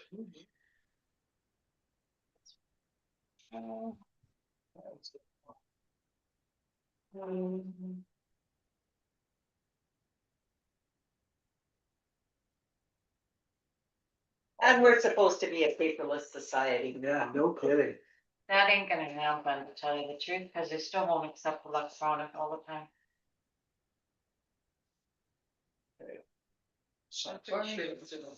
You and Melissa. Okay, so, Mhm. show you what I got. Thank you. So, trial balance. Here are your adjusting entries. Hey. No, not that, that's just to reclassify. So you don't have to, that's just for our presentation. It's just this one page. That page. That's all. Perfect. I'll do Copies that. of the letters all signed here. There's the management letter, Okay. audit findings letter, rep letters, all there. Okay. Perfect, thank you. And then you got signed copies. That's of why you financials get the there. big bucks. Yeah. Yeah, you got signed for ink. And then, yeah, so you have signed everything there, so, but yeah, so what I will do, right, is, when I get back to One my is office, Melissa and one I will is you. scan, well, you have copies, so you can just scan and send those, but you'll need the Excel. I So need I the will Excel. email you the Excel FIR. And you already have copies, so you can scan and send your financial and the FIR. But Yes. They'll want scanned. These I'll have to scan in, then you're gonna send me the Yeah, so all electronic. you need from me is the Excel. Yes, Perfect. and they will not be submitted till Monday. Whenever you want, you can submit it on April 30th and they will be happy. Okay. So, yeah, that's not a rush. We made her this time. Made her. Otherwise, All right, so these are there are more copies for you too. wonderful. Alrighty, I'll get out of your hair. Thank you very much, Justin. You're welcome. Good to Thank be out you. here. Thanks, Paul. Back to work he goes. I know. I had an 11 o'clock, and when I was leaving, I had Val Robbins, she's an officer, and I said, call my 11 and tell him I don't think I'll be back by 11. Yeah. I said, you guys should know better than schedule me at 11 on the day like this, so. They're coming at 1, so I got a little time. I'm gonna take a cookie for the road. I booked off until 2. There you go. Just in case. Yeah. Well, We know you're coming back this way on Tuesday anyway, cause you'll go to the other. I do actually, yeah. Thanks, guys. Thank Have a good you. rest of your meeting. Thanks. Are we doing a ratepayers meeting again this summer, or? Yeah, so you're gonna be available, probably be that weekend, before July 1st? Can you give me some information? Let me check, because Yes. if not, I can either see if Jill wants to come, or I can submit, a written letter to read. But, How about you give us the weekend before July 1st and the weekend after July 1st and tell me which works better. why don't I get plenty of ratepayers meeting on me? Flying around when, people will be here. Right now it's open, but. Gotta talk to my wife. Talk to her I first. don't and let have it us know. scheduled before because that's, I got a grad, grad's like the last week in June, isn't it? Yes. I got a Yes. grad coming up sometime. So you're Oh, boy. thinking July 4th? I'm thinking because you guys are holding a bunch of events out here on the 27th and July 1st is in the middle of the week, that if we went that next weekend and just used our shop like we did last time and just gather our different people that you want to do presentations for your annual information. Yeah, meeting. like we. Yeah, talked like about how July to 3rd, play 4th would together. probably work, or July 10th or 11th. Okay. That's like the Friday, Saturdays, so let me know what you guys decide, don't, like I say, don't plan it around me, because if I'm not available, I'm sure Janelle can come out. Okay. She'll be 8 months pregnant. Not 9 months. Oh, boy. Might have a baby out here. Exactly. Told her, this is it, right? Yeah. You won't commit to that. I Thanks, Charlie. Okay, bye. wouldn't either. Okay, thank you. Okay, so now, we're moving into item number 2, the reserve and surplus allocation policy. Correct? Isn't tech, I don't know, 2026 municipal operating capital proposed budgets, or do you wanna skip that and just work on this? Oh, sorry, yes, let's jump to the budget. I jumped ahead of myself. You did, Okay, the big part, Don't okay, the scare me. budgets. I'm gonna open that. and I have paper copies, I think we own the big one. For the, This one? yeah, Yeah. that one. Okay, and But it's all in the package. Yeah. Um, I had one, because I had comments. so I'm just gonna do a short speaking summary and then you guys go right into it, however you wanna do it. So the budget that I've presented is a balanced operating budget of approximately 1.1 million. That's with everything, that's not our total operating cost is much lower because we only do 57% is ours. The other percentages is going elsewhere to provincial government. Our service levels are being maintained and only moderate increases due to inflation and external costs. So 50% is municipal property tax, 42% are requisitions that we don't get to keep. That's part of our budget. The remainder is fees, permits, and small revenues. The money goes to core services like roads, administration, fire, policing, and parks. Biggest cost pressures continue to be provincial requisition increasing, general inflation, service delivery costs in a small municipality. Detective services are stable with like fire saving offset by policing increases. Transportation remains a major cost, including county road contribution. It is what it is. Parks and Recreation adjusted to 2 summer students aligning with actual operations, and we did receive approval on that. So we got the grant. Oh, you got your grant, okay. We just got notified. Yeah. Hall operations transition to the municipality starting June, so that's all kind of in this budget. The capital plan is the big picture, focuses on grant funded infrastructure like the boat launch, shoreline management, water projects, those things. MSI must be used first, and LGFF requires annual spending compliance, which we do, and it's all based on your budget approvals. Budget is essentially balanced already. Your decision is how much to rely on taxation versus reserves, what level of tax increase, if any, council is comfortable with. And for every 1% tax increase generates roughly about $3,600 to $3,700. So assessment growth was 2%, helps, but does not fund the full budget.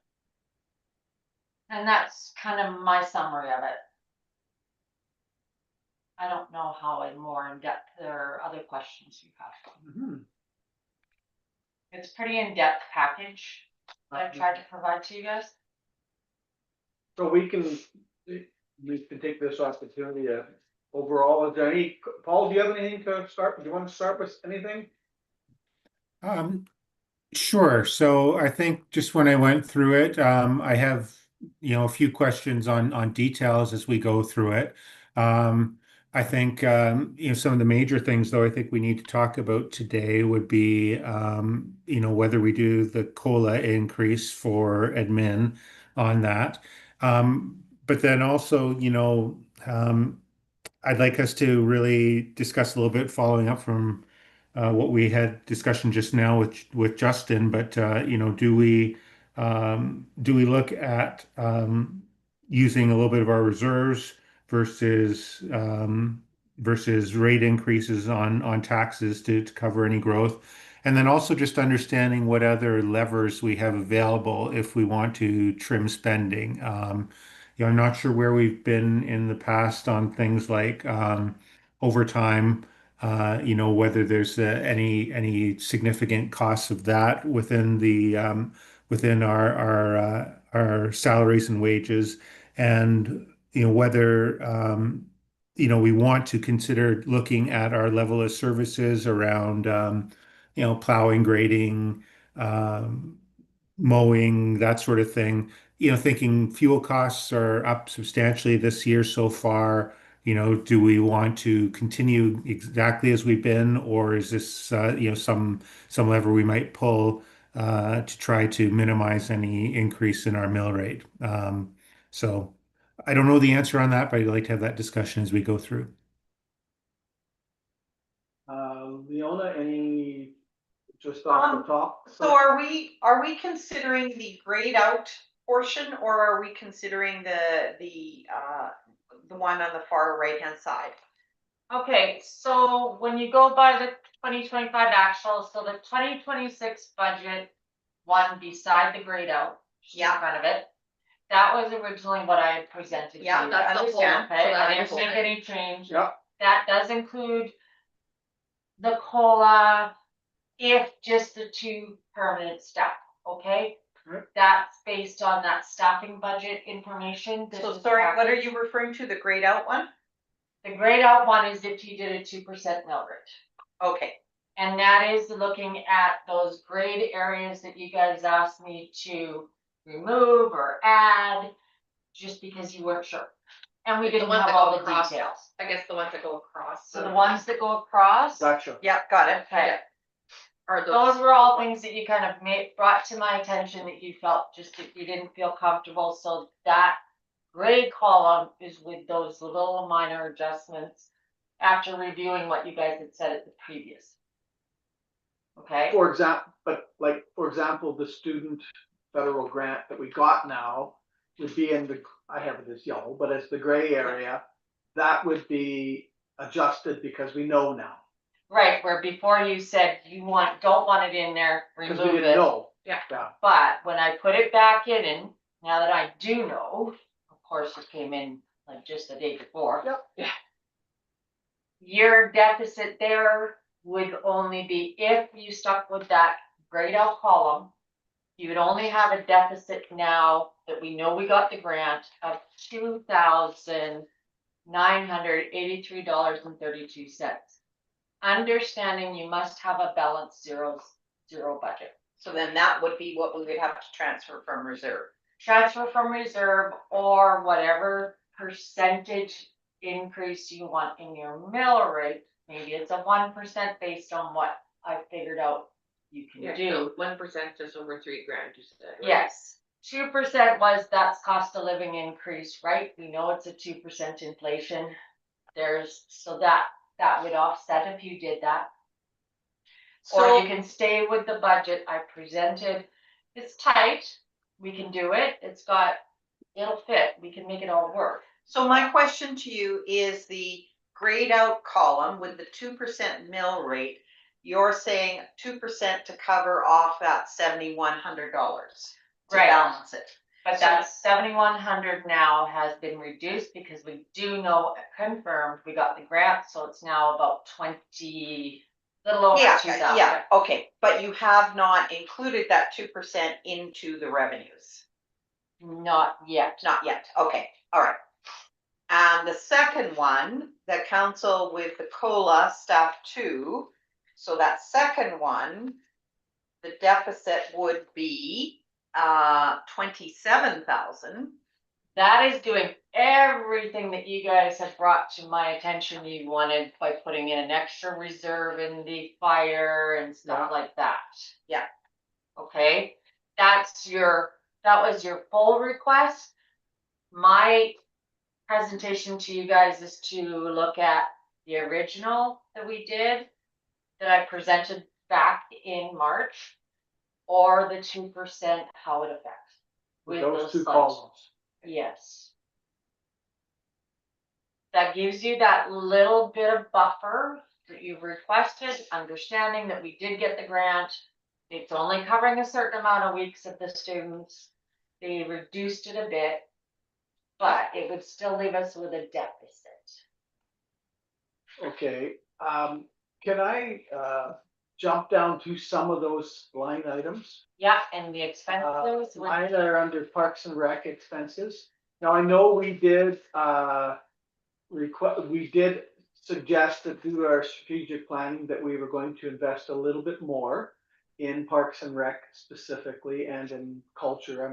We have to look at the differentiation between the two. So in your Parks and Rec, you guys asked to increase more in Jack's Pond. Your original request was quite higher. I looked at it and said, well, where's the even amount? So So this is just the operational aspect, not necessarily the capital. Correct. Okay. So you're going and you're saying, well, we're gonna plant some more.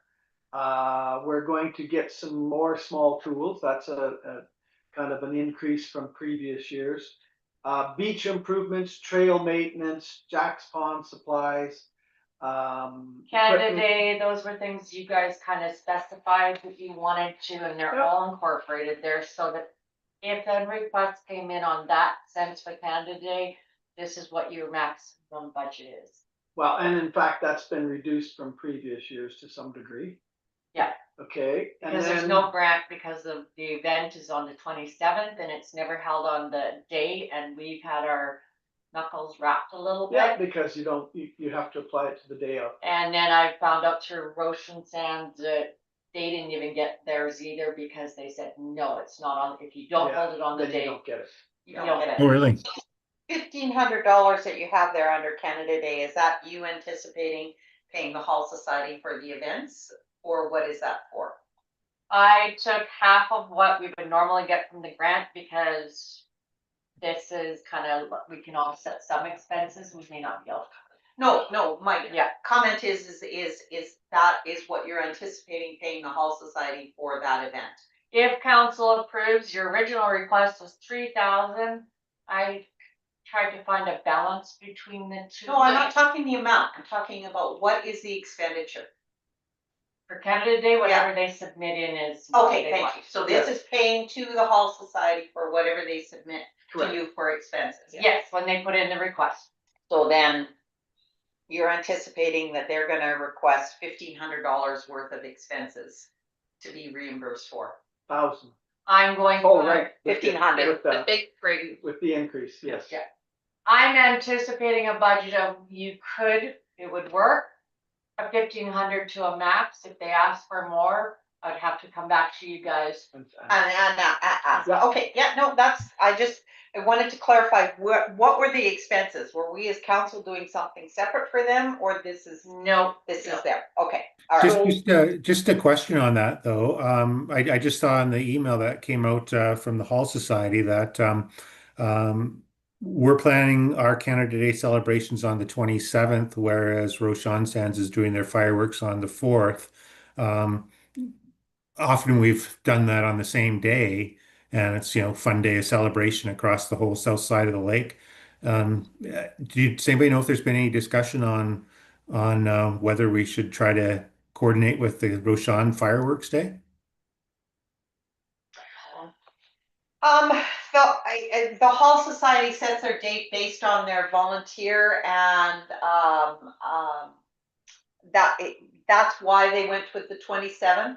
Is Okay. because they're trying to avoid long weekends. There's a big volunteer burnout. And so they're feeling that July 4th weekend is something that their volunteers want to be able to go and enjoy Roshan Sands. And Roshan Sands, I don't know what they do on July 1st or July 4th.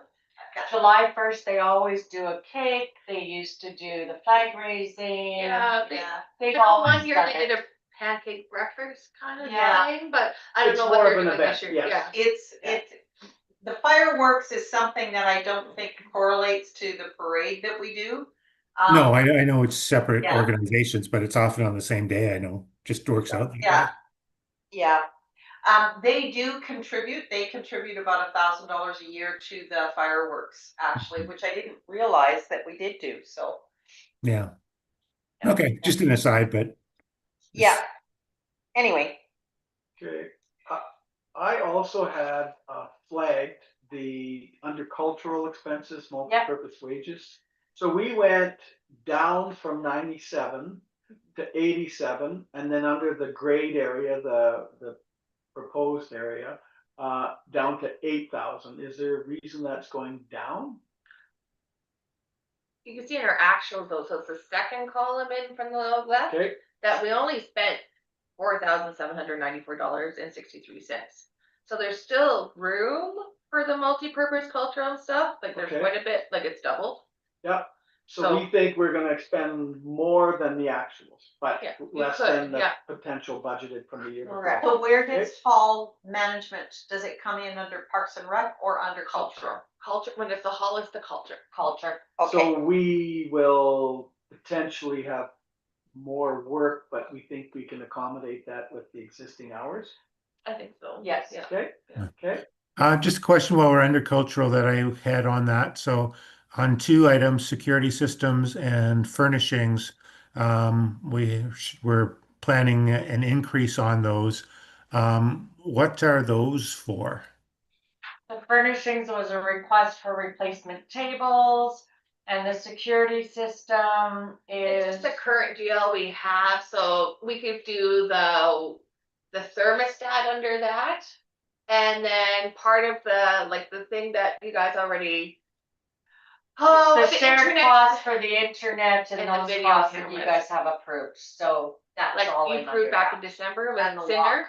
And the Yeah. door locks. Yeah, that's what that's all about. The door lock might be more under the supplies, things like that.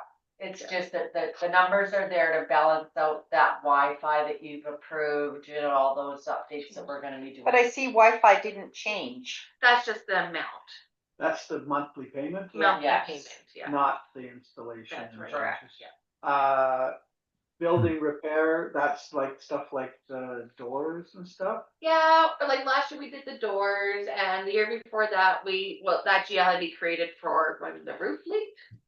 Okay. So Yeah, like it's more the repairs of the building, and I have like recently this year put the furnace issues into this. So where does something like converting the old maintenance into? That's in your capital.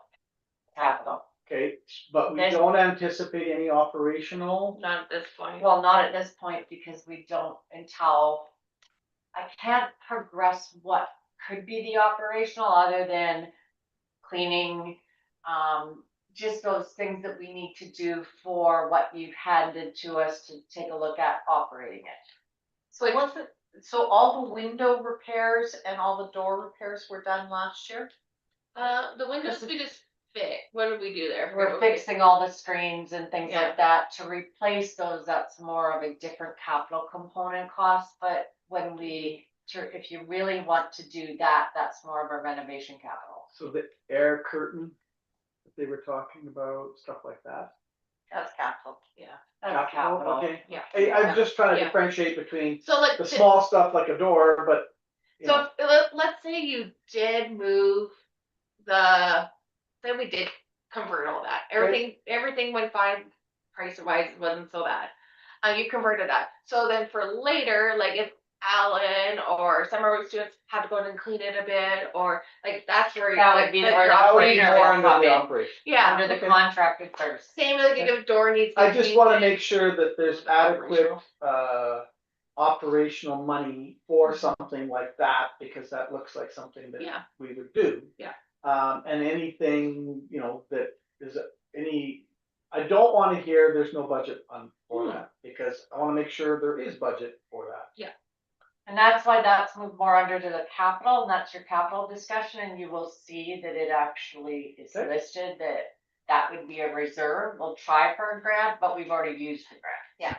So with the hall, and with Jack's Pond, the repairs list, that's the biggest problem is I don't think we have identified repairs that are needed within those. So like the Facilities. supplies, like the fire pit at Jack's Pond we Yes. talked about, so like that would definitely fit in your current budget, cause that'd just be an operational thing, you wouldn't wanna use a grant for that. No. Same with maybe additional gravel operational for Jack's Pond. Okay. And then if you wanna do like a lean-to off the hall or. That's capital. That's That'd more be of a capital. capital. Yeah, Okay. Yeah. and anything down the road, say if you did like treated wood for the poles, then a couple of years or every year part of the supplies to the paint, the stain or whatever, Yeah. and then the work to do it. And that's all labor as in our staffing Yeah. costs. I don't know, that makes sense. Yeah. I think Yeah. so. Yeah, I'm just, Like we're trying to keep it into a balanced approach, and then as more things come up, then those are things that we will continually because estimating doesn't work unless it's okay. But when you actually start getting the numbers in, it becomes a lot more. And of a we are reality. in a process of getting a quote for. Yeah, that's. so the reserve part Mhm. of this, if there is an allocation in reserves for parks and recs or for culture, and if there are some major repairs that actually have to happen, that doesn't prevent us as a council in a current year pulling money out of that reserve to You make meet a those motion, repairs. Correct. You make a motion, Okay, are you, okay. or Okay. is that contingency Yeah. too, like we have a contingency line or contributed to, no, but. No, there is no contingency lines in here. No, Oh, there is, yeah, there's some. there used to be where council would look at doing like a 1% contingency on every section of the budget. They asked me to remove those years ago. Oh. They did not want them. Oh, okay, I thought Okay. that, yeah, But that's how you would turn around and say, you know what, just in case something pops up, we're just gonna add into Yeah. the operating budget of 1%. And that would be a contingency that we could, if we don't use it, it would go to the. oh, I reserve. see a contingency, yeah, there you go. Yeah, Okay. Where reserved near the bottom after culture, I know I've seen the word. Yeah. Switch and reserve, yeah, okay. Hey, Paul? Anything that- Yeah. Yeah, a few things to just go through specifically. Transportation signs. So I know we had a lot of expenses this last year because of the golf cart bylaw and all the signage. This year already? $4,000 this year. Next year, depending which line you're looking at, it's between $4,000 and $5,000. Is that something that is necessary, or can that be trimmed out? Because I didn't think we'd be doing a whole bunch of that this year. Well, every time you change a bylaw, we Well, and- update signs. Some of your signs are starting to look very aged. And also, I think we wanted a little bit more in there for, part of the shoreline management. Yeah. Was designating areas that were Reserve. protected or environmentally sensitive. So we would need That's true. signage there. The dog bylaw we just did, The dog bylaw. and we then put the signs- fire pit one. Yeah. Like We've spent just about $1,000 right now just fixing up some of the Yeah. signage with the new bylaws and policies. And the entrance Okay. signs not included in on this? That is part of that too. Okay, fair enough. Yeah. Those are, Depending those are- on Would what, it be the wooden one or The the wooden one. aluminum? That would be wooden one? capital. that would Sorry, be just capital, but again, we're gonna be having to look at how you wanna cover that in Or reserve, reserve. or depending on the quotes. So I think there's a lot of things still to Same with the discuss with communication that. sign you're talking about, like kind of something like Roshan Sense, but not a digital sign. That would be something you would plan, you either take from reserves or it'd be a capital. It would be Okay. So you take reserves or whatever, but like, I know you got the wood, no, are they aluminum quote we signs got- on the pole fences when you come in? There's a couple that are like the boundaries of White Sands or whatever, Yeah, some of them are, but those are cheaper than like the wooden sign. exactly. The Yeah. wooden sign's gonna be about 5,000. Or the one that's currently there and If you spruce it up. went similar to Roche. Did that address your comments? yes, yes, it does. Next question, just down under Parks and Rec. Small tools, $3,500. I know we had brought this up in the last meeting of, that's a lot of small tools. Is that justified? I see it's still on here. Any comment on that? You have some aged, like weed whackers would be in there. I Yeah, know the newest one we bought was more of commercial grade, and that one was over $1,000. over 1,000. Over $1,000 for it. So you got some things like that that are starting to get aged that we might have to look at replacing. Okay, Instead, because some of the other weed whackers are more residential, so they don't last as long, kind of thing. So it'd be like those are kind of small tools that we put in that GL. okay, that makes sense. I was thinking like that's a whole lot of shovels. But- Yeah. Not shovels. No, Yeah, no, some of the bigger ones, or a chainsaw, or Things like that. Okay, some of those things are needing replacement. That makes sense. or like Yeah. an impact wrench, where does it Yeah. just call it impact? Yeah. Like Yeah. those things aren't cheap anymore either. Yeah. My husband's Okay. looking at another one. Okay, fair enough. And then the last comment that I've got is we had talked about the gifts and promotions bylaw that we did that was missing here, and I still don't see that. In admin, under We put it promo. under admin, Which is 212, we call it admin promo, Promo. admin policy 1.11, because we don't really do anything for promo ourselves, so we put it there. Okay, Yeah. perfect. So we stuck it there. I'll rename it. Okay. I'll rename it too. It just, that's the one we currently have and we weren't really using, and I can't delete GLs after, they have to be inactive for 7 years before I can delete them. So I'm reusing, yeah, it's a whole Okay. policy.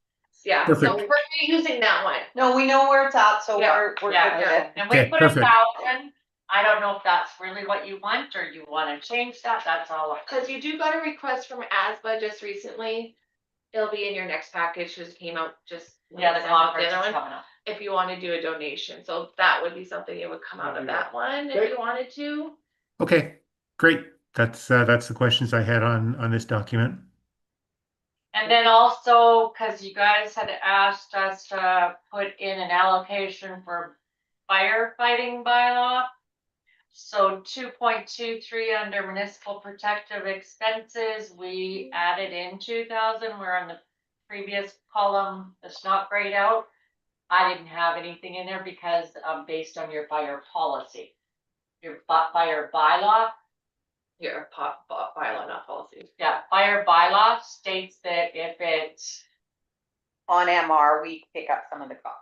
well, it's all between you guys' discussion and Yeah. interpretation. Yeah.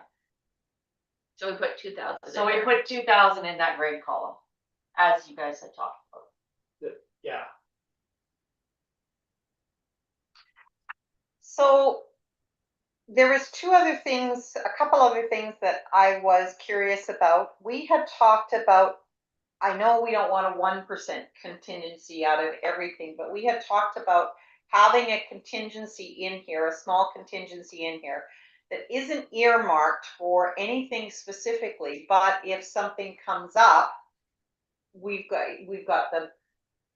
budgeted for something, Yeah. right? And I'm not seeing that anywhere in here. I think we thought that was more of the reserve part, I thought. Yeah, I would say if you want a contingency in there, you would have, there's up in revenue, because it would have to go into revenue. Where do you want to put it? No, I'm talking about contingency expenses, not revenues.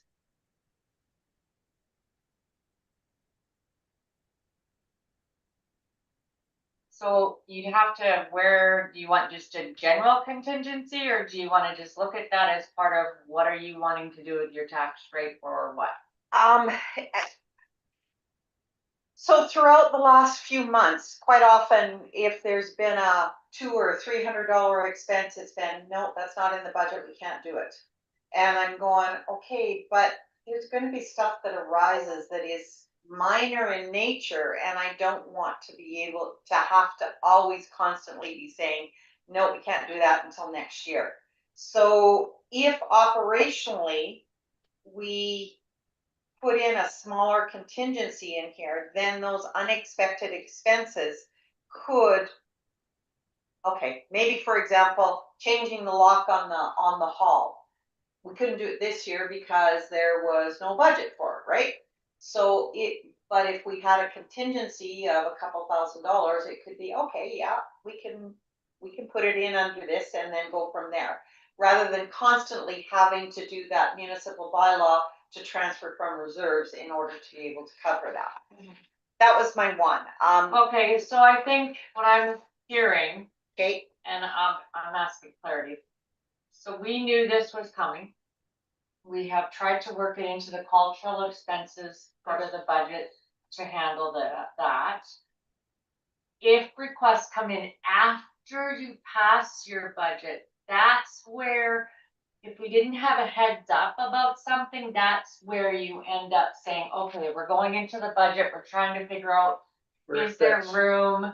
Or do we have to say, because it really wasn't brought to our attention and we couldn't foresee, then you could take that out of reserves because we think we could fit it into here, and we'll try because we can find efficiencies. Maybe we can take it from this if we don't think we can, because we're just not there yet. But to follow up on that, is it appropriate to say, okay, we need $500, we can't see where it fits in the budget for whatever, and not, it's I don't know what it unexpected for is. what we don't know. So would it be appropriate to have a contingency to deal with that, or do we need to each time go to the operational reserves and make a formal declaration to pull it out of operational reserves to fund a $500 thing? Can I clarify, if we have to go into contingency, so if you make a contingency fund, you make the GL, you put money in there, they still have to go back to council for a motion, right? To use that contingency fund.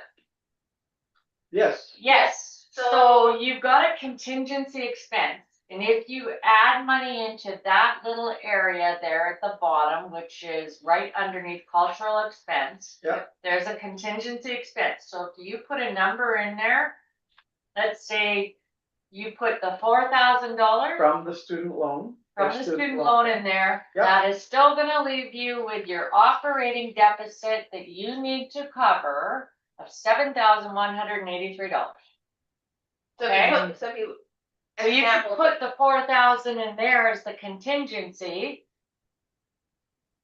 But it's still, you still have to figure out how you're gonna balance this, and then where are you taking the money now? Are you gonna do a percentage increase on your taxes? Or are you going to take it from reserves to cover that deficit? okay. There's two parts to that question. The first part is do we even want a contingency budget? And that's what you were asking is, if you have a contingency, how do we spend it? Cause it then. What do we spend it on? And I think what that small contingency is, and is it 4,000, is it 500? That I think we have to decide on here. But that contingency is simply, okay, we've got this request to spend this money. We didn't anticipate it. It doesn't fit in any of the other things, but as a council, we want the health of the village, assets and programming and everything else to be maintained. So yeah, let's take it out of that contingency that we have. Mhm. And that is something that, as the requests come forward, that's when we would use that. But Yeah. it doesn't necessitate us having that special motion to pull it out of reserves to go in there. It's just part of our general discussion. Yeah, because we would turn around and say, you approved in your 2026 budget a contingency that you have sitting that if you don't spend it would transfer to It goes reserves, back to reserves, yes. right? But you built it into your budget, so you're having to balance your budget with that contingency in there, knowing that That's the second part of it. You're going to the second part of the conversation. Okay, so first part is if you built the contingency. Yes. And if you don't spend it, it would be a transfer to reserves. No, Okay? the first part is we build in a contingency. It's for unexpected requests from the village. And it still goes back to council for discussion. It still goes back to council for discussion, but it doesn't necessitate a transfer to or from reserves. Yeah, cause I will it's not- tell you in the RFD, let's say the Hollow Rec Board came and. Well, I'm gonna get away from the Hollow Rec Okay. Board. I'm gonna go to the outcomes? to the two basketball hoops. We are not anticipating that they're gonna fall down or be wrecked, A but wind or a tree takes it out. And now we replace need to replace it. That can come Yeah, out of that So when I, contingency. when I bring in an RFD, I will say, so this happened, they fell down due to the windstorm and a tree knocked one down, we'll just say. And we need to replace it. We have a contingency of, let's say with $4,000, it's gonna be 8. Or we'll say, oh, let's go under, let's say it's gonna be 3.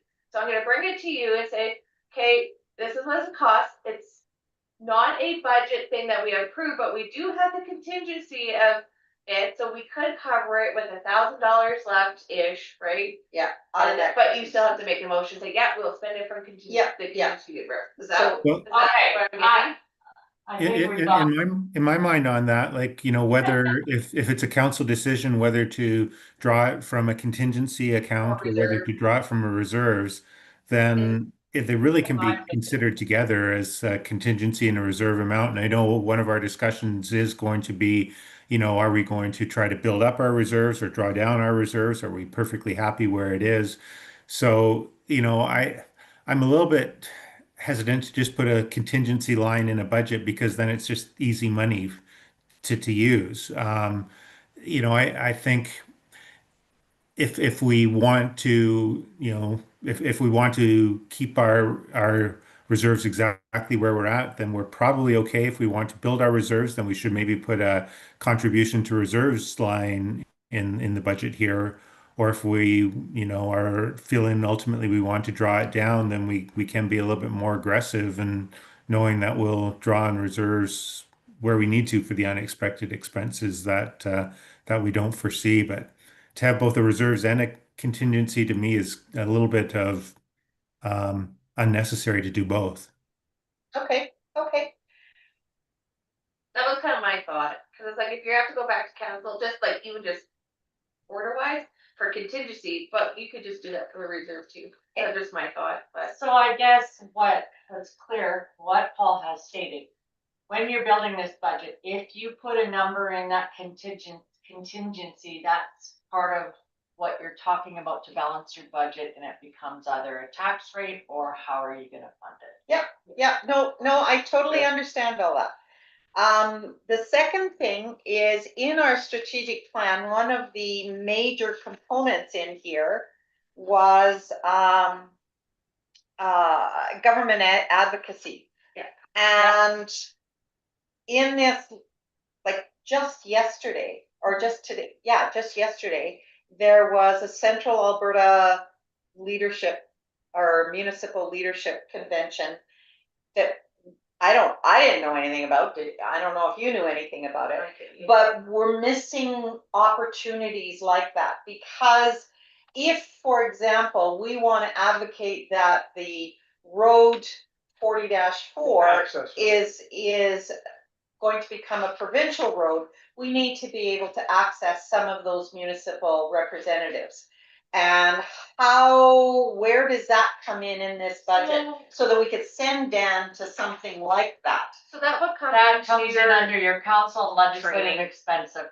Yeah, so they expense. usually put like your ASBA court conference and stuff like that goes Yep. under training, and then like Yeah. hotels and your meals, it goes on your travel and subsistence. So like your training, like that would be somewhere to look at. That's Okay, where I normally would code I it. wouldn't call this training, this is No, but I advocacy. could rename it. Yeah, Yeah, so I could, well, you got like training courses, advocacy, or Training, conferences, advocacy, that all to me would fall under that. so and then we have a huge well, not huge, but we went from $4,000, we spent 68, now we're up to 8 in travel and subsistence. I'm not saying that that isn't warranted, but I think that's part of what we're missing in this is we're not actually budgeting for what some of these strategic plans are. And so, possibly there should be some allocation in there so that we can send Dan to some of these things and say, okay, we want you to go and advocate for this road becoming a provincial road rather than a county road. And you can add the extra 4,000 if you want. It still doesn't change how that bottom deficit's gonna look, No. but we have that extra 4,000 now. Do you want that thrown into the council training, which I feel it's training, conferences, advocacy. Yeah. We can change that 2,000 to 6,000. or The you travel can and split it. subsistence, unfortunately, it's your policy that you guys made a change. Yeah. Okay. And okay, I'm yep, looking at the larger picture of the year where Yeah. we've only got a partial. okay, Yeah, and so that's okay, that's your okay. printing changed too, because we now changed it. It's that we each get that $15 a month Yeah. for your use of Yeah. it. Yeah, So those then will- we had to do math aid on that. Yeah. 'Cause, Yeah. yeah. But I would be quite fine with saying, okay, and it still doesn't affect this budget now that we know that we got that Grant. 4,000.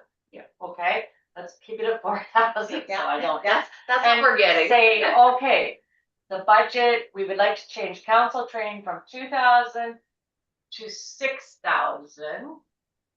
And it still doesn't affect that we still have to cover a deficit of 7,000. 7,100, yeah. Yeah. No, I'm understanding make that. sense? Yeah, I'm understanding that. That's not a problem.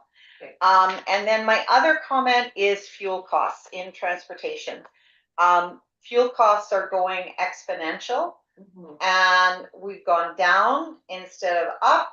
And maybe some of that 4 should go back into fuel because even though we have a mini truck, it's still costing us $1.70 instead of $1.30, right? And I hear what you're saying. I think that we have the original time when we were spending a huge amount of fuel costs. We had no extra vehicle. They were doing a massive amount of running into town, which we have limited some of those things. Yeah. Um, Especially with the office being we here. have the fuel tank here now, so a lot of our costs now are a little easier because we can say, okay, we call the fuel truck, we call them every 3 months. If that, yeah. Yeah, if that. And that's what we've been running on instead of this running back and forth into town the most To of the. fill the truck or. Yeah. So we've kind of brought more things in line. It's easier to track the things now because we know what the uses are. Before it was a little harder to track everything, and we've tightened that up because I can't say for sure if we were tracking it properly and that uses were in the proper order. Make sense? I think it does. I think Leona still has a concern Yeah. that if fuel prices stay at the current rate, I think we'll blow through that budget quite quickly. Could you do like 2 up in that training advocacy kind of thing and then that, like at that $4,000 and then 2 more in fuel? If anything is going to bite us, it's probably going to be the fuel. Yeah, Cause like right now for your travel, we use the CRA, which it didn't change at all this year. Yeah. It's still at the 72 kilometers per, or cent per kilometer. so So, do yeah, you think the fuel? Because last year, yes, okay, we spent 60, almost 7. Almost 7. just about Almost 7. So I hiked it to 8. And then I hiked to 8,500 again now, so that's $1,500 more. Yeah. It's a crapshoot. It really is. It is. Because if everything goes down, then we're going to be, or if everything continues to go up, like you say, we're gonna go through that fairly quickly, but, Like you could add another 500 and reduce your council and legislative by 500, it would still create that balance. I'm okay with doing something like that, like say, okay, so because last time we had it at 10, definitely didn't spend 10. I put it to 8,500. We could put it to 9. Just that little 500 buffer. Like we're pretty limited in our staffing. Our staffing is, and So at the end of the day, is it a huge concern if we go over budget on fuel? What is that?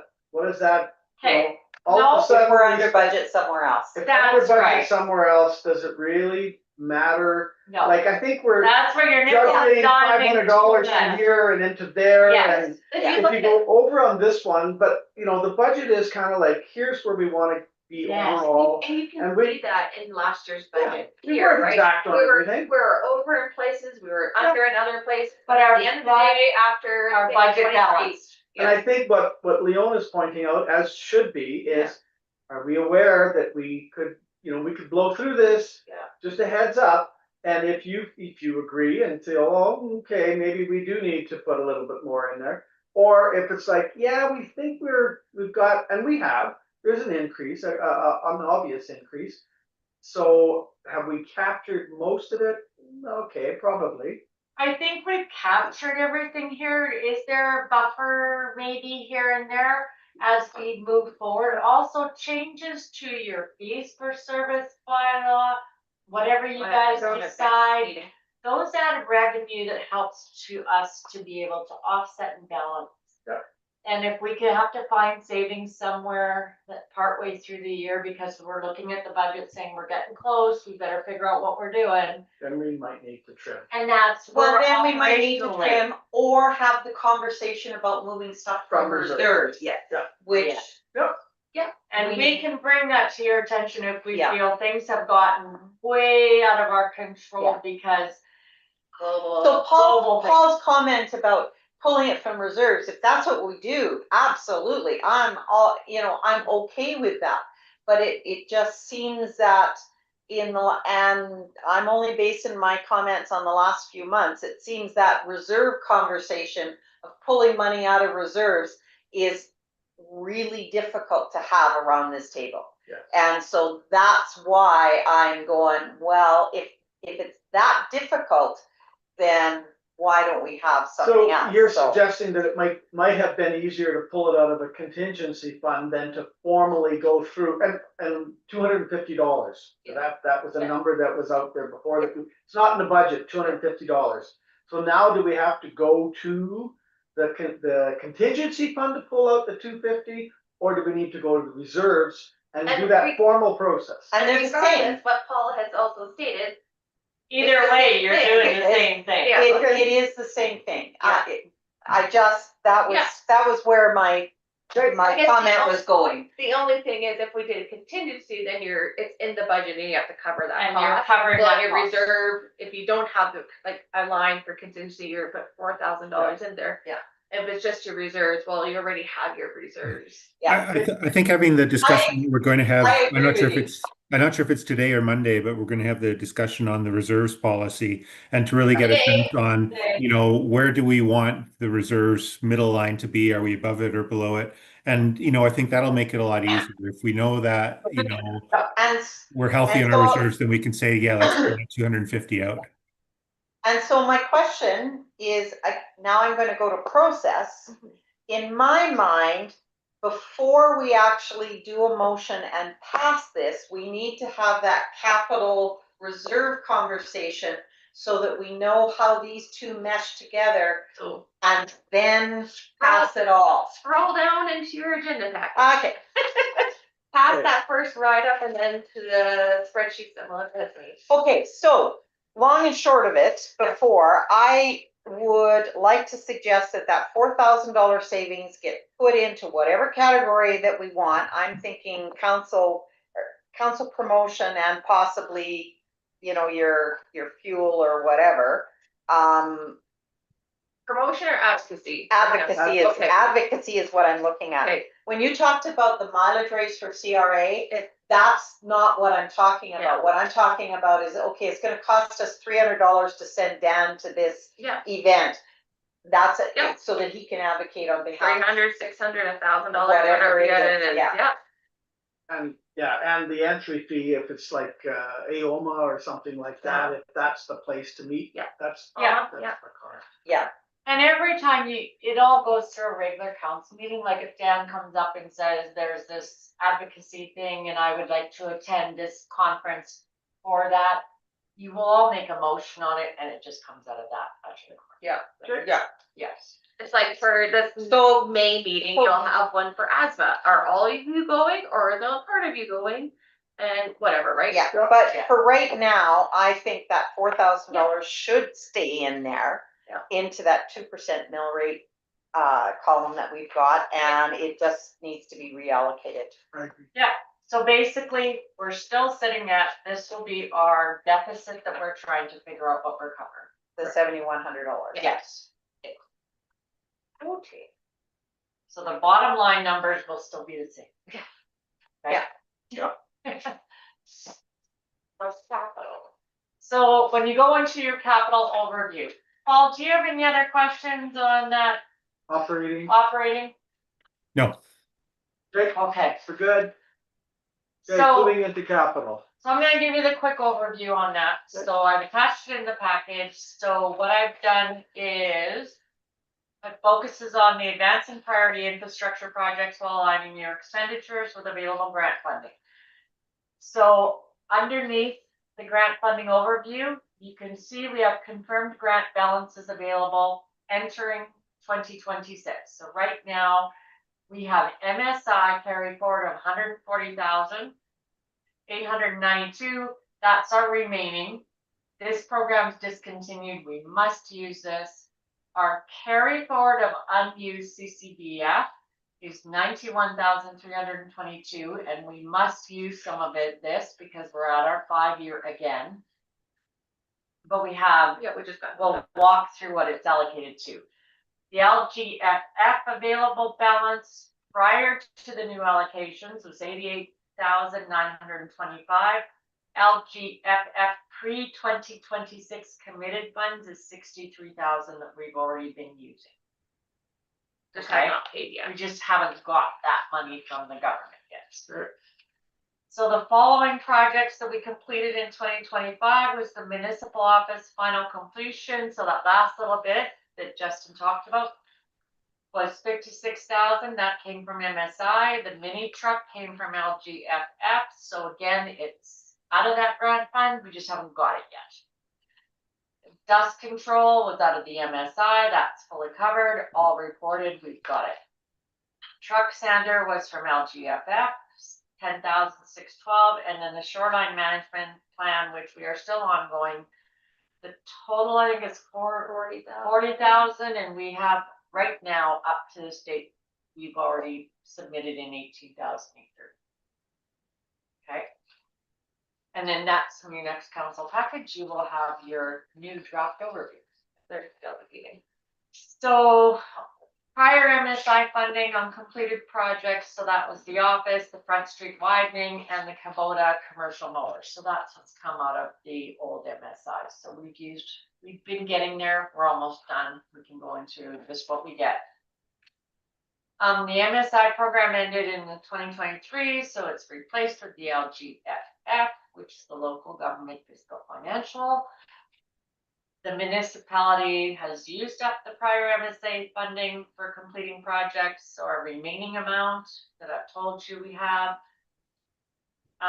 Also, we have to always be mindful that somehow we're doing a minimum allocation of 10% of something. Otherwise, we can get that helps keep us in compliance. So grant funding summary. So this total approved for MSI is 148.92, available for 2026, and there's no new allocations. The CCBF, we've got the 91,322 available. We have that. And our new allocation for 2026 will add another 15,468. The LGFF, we have total approved of 151, pre-commitments of 63,000, available 88 for use, and our 2026 new allocation will be 82,650. And these are the ones you anticipate will get confirmed in May. We just got confirmation on these. One we don't know about is the operating. Okay. Because they just won't lock us in on what they're going to give us. Okay. So your 5-year capital plan summary that I've attached for you guys. It gives a 2026 capital program from discussion of 461,838. Prioritizes grant-aligned infrastructure projects, including the boat launch, water debenture, and shoreline management, while ensuring remaining MSI funding is utilized and maintaining eligibility for LGFF funding. Future year focuses on drainage, parks, and infrastructure with flexibility based on grant availability and council priorities. Lower priority projects in 2026, such as shop upgrades, hall improvements, signage, are primarily proposed to be funded from reserves, may proceed based on council direction and your financial capacity. Question on that is, why would we fund those on reserves rather than trying to draw down our MSI if we're trying to use it up? So if you actually go to the next part of your sheets that I provided to you, which I have a copy here, I'll tell you. This one That's goes. Capital 5-year summary document? Yeah, so that capital 5-year summary, if you look at how it tells you basically what your total 2026, if you approve everything, and I've marked what should be high because it's covered by the grant, and you kind of have resolutions for some of that stuff already, it's ongoing. But if you look at your total capital, it's actually 491,838. I got four. Okay, this Four. there. Your This says grant. 461 and this one says 491. So that 30,000 dust control is the difference. Yes. Okay. But your grants are only gonna cover 316,838. That's what's considered covered. So the rest are gonna have to come out of reserves, which would be 175,000 out of reserves, depending on what you decide. But I put everything in that you guys have thrown out to me, discussed, brought to my attention, and some cost estimates. But the high stuff is the stuff that you have approved, and we gotta move. They're covered under the grants. So there's 5 things that are suggested to be covered out of reserves, and I don't know why they couldn't be covered under grants. And what, are you gonna give up your boat launch? Are you going? So you're saying the grant money is only so much, Yeah, so you have to pick and choose. yeah, Okay, so the grant money covers everything that's on that list is high, and then that uses up all the available grant money. And so if we want to proceed with the low and medium ones, then it's coming out of reserves. Correct, thank you. Okay. That's how I built this, so that you Okay, guys so basically the clearly, question for us is, do we agree that everything on the high is high and is on the must do? And then we can make a decision on whether to proceed with the others or defer potentially. yeah, because your boat launches, once you do your preliminary review, you need to do some construction to use your grants. So how do you get, or where did you get, so the three of these high are boat launch. Well, boat launch, you've already Well, approved, the top, yeah, Yeah. the 16 is approved for the study. yeah, and then And then you've got a phase one or phase two Two. and a phase two. I don't know, it should have been one and two. But phase one and two, the first one's 150 and the second one's 50. Where did we get those numbers from? Am I? I've got just 200,000 phase Yeah. two. phase two, 200,000. Okay. I have it. Do you want that page printed? Yeah, please. Okay. Because I don't know why I'm pulling up. Actually, I I must have be it. working Oh, on it all day. you have a paper one there? I have the paper one here. Sorry. That's good. Okay. Okay, sorry, I'm trying. Oh, I'm working on an old one and I should have been on it. I'm sorry. So what we did is the boat launch engineering, we did that as the phase one because that is under, we can do that under the MSI, but you also have to add there's a construction component into it too, to get all this engineering involved. Hey, this still says phase two, phase two. One is MSI grant and one is CCBF grant. So I think it's portions Yes. that are pulling from both. Oh, okay. So where, So there's 200,000 for phase two, of which Right. 150 would be maybe I coming from didn't get that too, MSI, so they were Okay, all 50 on from the same. CCBF. Yeah, hold on. We Yeah. have to keep them separate because of, to allocate and make sure that when we do it in the sheets, it follows with the grants. So Yeah, it brings That's down what the was throwing me grants. off, was these two. Okay, yeah, that's not what I'm getting here. Okay, so phase two, a portion of phase two would be covered by the CCBF and a portion would be covered by. The MSI, yes, And- because, Oh, Yeah, right. can I get that printed off? Yeah, That's- it's going there now. Oh, it's at the one. So again, we're assuming that the boat launch preliminary study gives us a line of action that's $200,000 and we proceed with it this year. well, you guys keep saying that's priorities, so you're gonna have to do some kind of construction and to make the grant, especially the CCBF, must be construction. And it must be this year?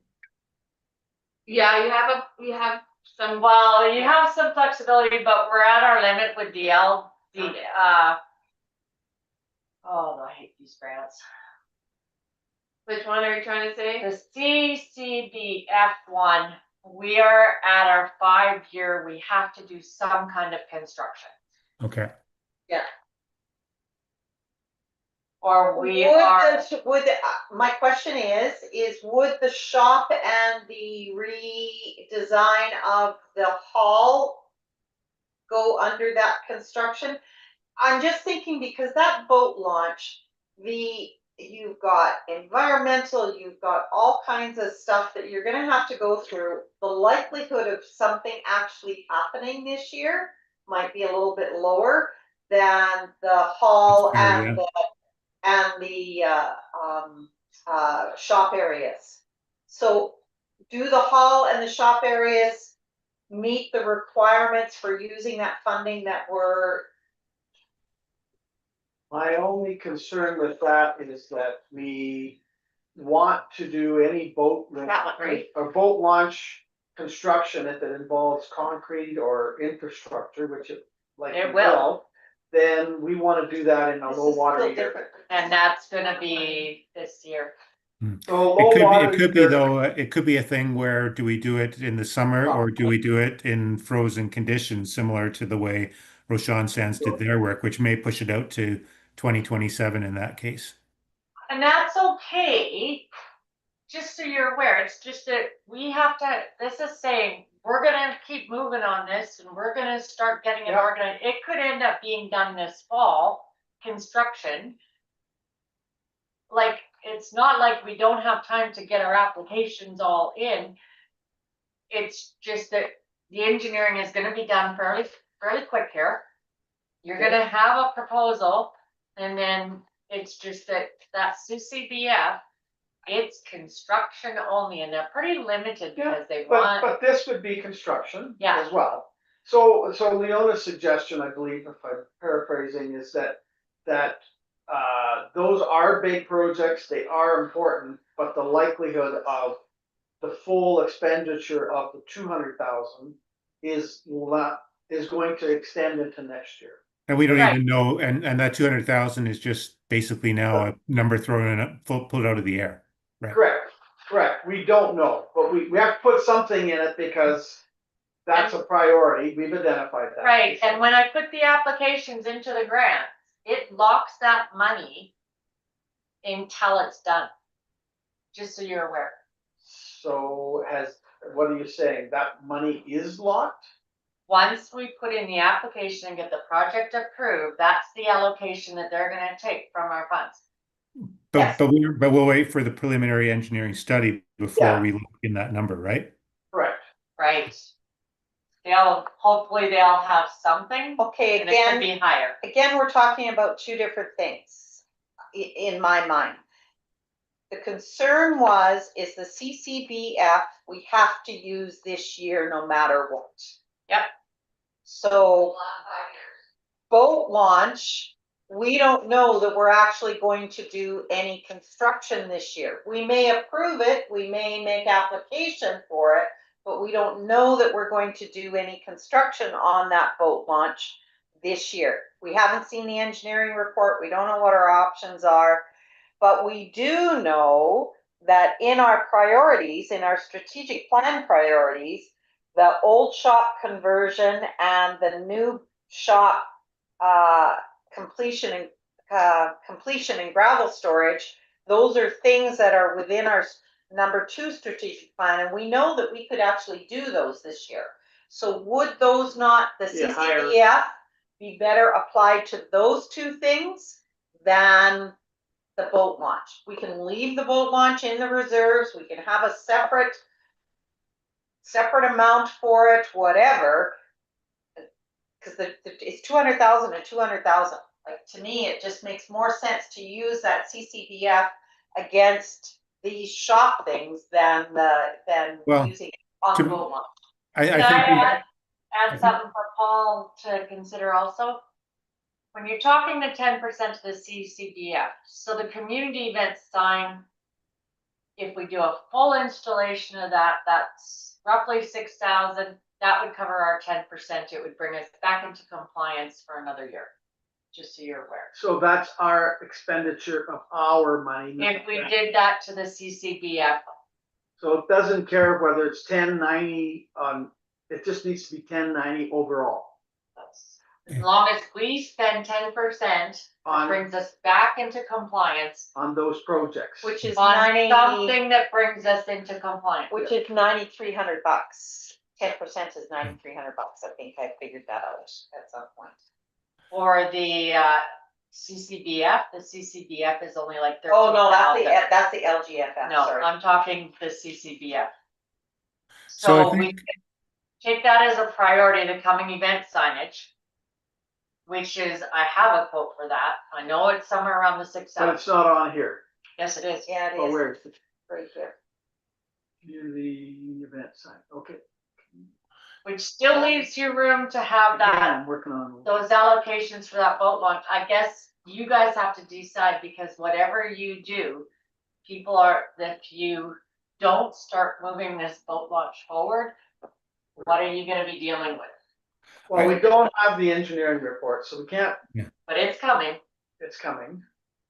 I think maybe the way I'm wondering if we might want to look at this. So I think we agree that, the boat launch is an important capital project. Lots of uncertainty at this point on what the design would be, what the timing could be on that. We agree that utilizing the minimum amounts that we need to spend on MSI and CCBF and that 10% on LGFF, if I understand all those ones correctly, you know, making sure we don't get into a lose it versus use it scenario. But you know, would we want to do everything on this list and pull excess from reserves, or would we want to steward doing this list towards the highest priority stuff we can move forward with this year and try not to do reserves?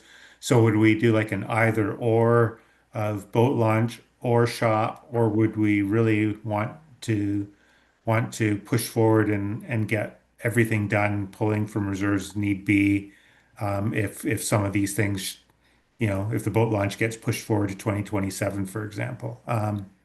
In my mind, um, you know, the shop and the shop conversion and then the insulating that of the bays that goes along with it is a nice to have, but you know, would we pull from reserves from it? I'm not sure I'd make that call on it. But if we can't spend it, we need to spend it, then that's a good thing to have in the pocket. But you know, first of all, do we need to make those decisions today, especially if, you know, we're not necessarily going to be increasing our mill rate to build money towards it? But I don't know. What are your thoughts on that? Well, my thought would be that the old shop conversion and the new shop insulation, um, and maybe signage gets kicked back, but those should be moved up to at least moderate or medium, or I don't think they're, thank you. Oh my God. I don't think we're gonna spend 20,000 on a boat launch. And I would like to, I think what do we got here? Old shop conversion, new shop with concrete. So how did the old shop conversion go to 50 when it was like a door and I don't know, exchange? okay. What am I These are- missing here? These are estimates. I got the safety code stuff. I brought it to you guys in a Yeah. summary. And you needed 3 things. And I have contacted a construction company that came out and they did all the measurements. Then we've had electrical come, we've had plumbing and gas come, and they have been talking with the codes on what are the requirements, what kind of. So I don't have actual numbers until I receive what they have can provide to us. That We don't know. encompasses replacing a bay 2 or 3 over there, right? So if you're getting rid of that bay for. No, you've got two items. Yeah. This one's 50,000, that one's 100. Right, I just don't know what the real numbers are. I'm putting in an estimate, but it's coming. I have somebody coming out. It could be higher than that. It may cost you more money. I don't know with the way of this stuff is. It all sounds simple. I'm not the construction person. And I know lots of people may have lots of knowledge, but until I make sure that we get something for you guys to see what it's gonna take, I'm not locking these numbers. Okay, so you're telling me on this chart here that the CCBF of $91,322 has to be spent in 2026 or we lose it. Not all of it, as long as we do a project of some sort that takes us to where we bring it back down, we've spent a So certain how amount. much of that 91,000 do we have to spend in 2026 so that we are not in jeopardy of losing it in 26 or 27? You have to spend about 10,000 of it.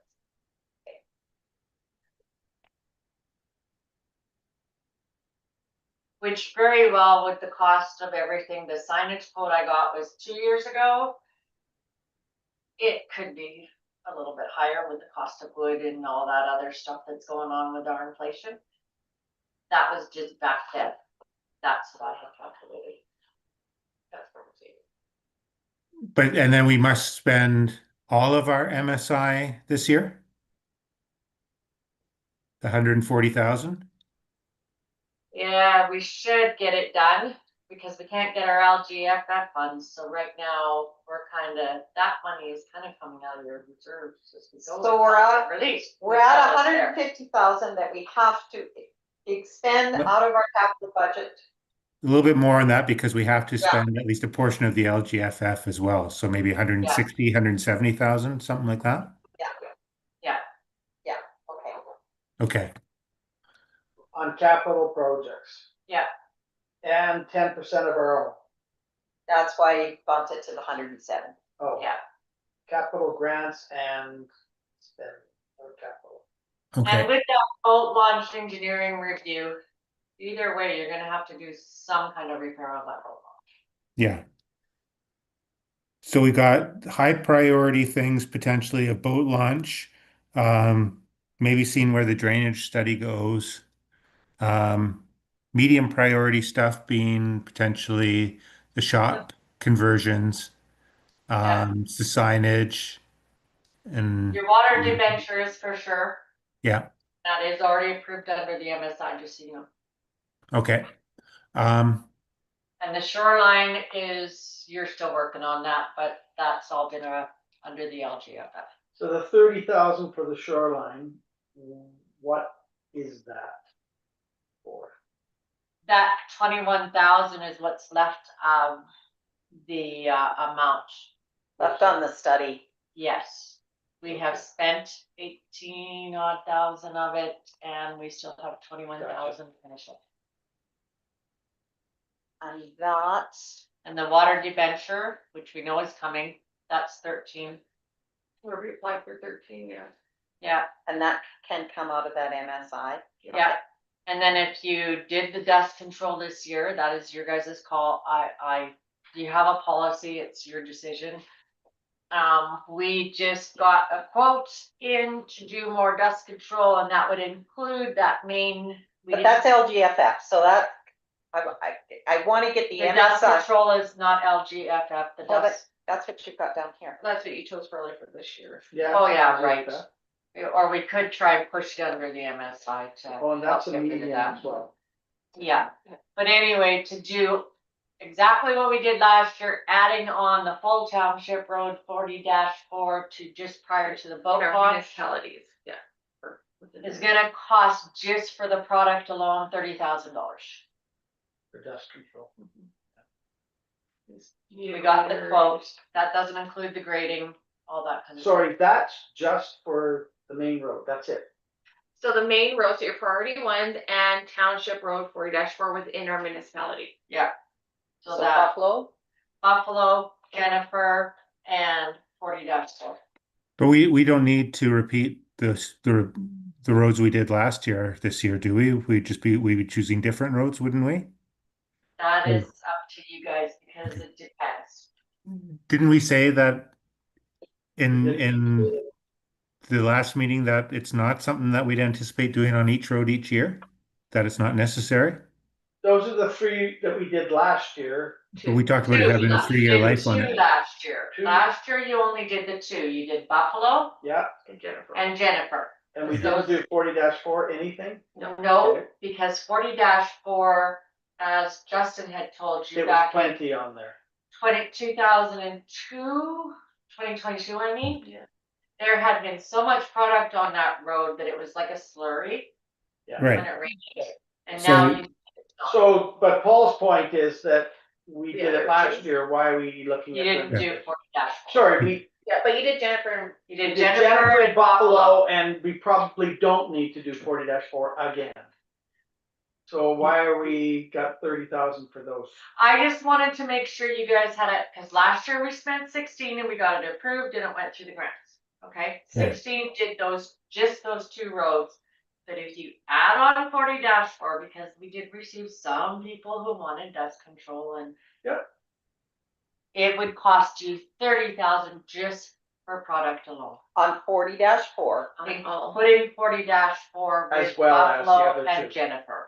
okay. We're suggesting that we might, I Sorry. think we're going backwards here, Yeah, and that we, is it not our, I don't know if it's a standard policy, is it not a rough policy that we don't do it every year? There is a policy, but it says council can make the decision Okay. annually. And the policy says, Hopefully on a needs-based thing, like you said, this Oh, is something that's got a life of a few years. We'd be doing maybe some sort of rotation where we're doing highest priority roads each year. And presumably, if we're having to do a road each year, I don't know, maybe we're overdoing it or maybe we're not doing it effectively because it should last more than a year is our hope. All I'm depends not on sure your if that's a weather, fair right? statement. yeah, That's the way I'm sort of Yeah. seeing it right now. Yeah, like, do I honestly think you should do it this year? No, then why is it in the budget? because it is under your control, based on your policy. Yeah, so Annually. Remember, it comes back to you Annually, I'm For supposed to review. bring it. Yes. So Yes. so you're saying that if it's not in the budget, that takes it away from us, the decision making.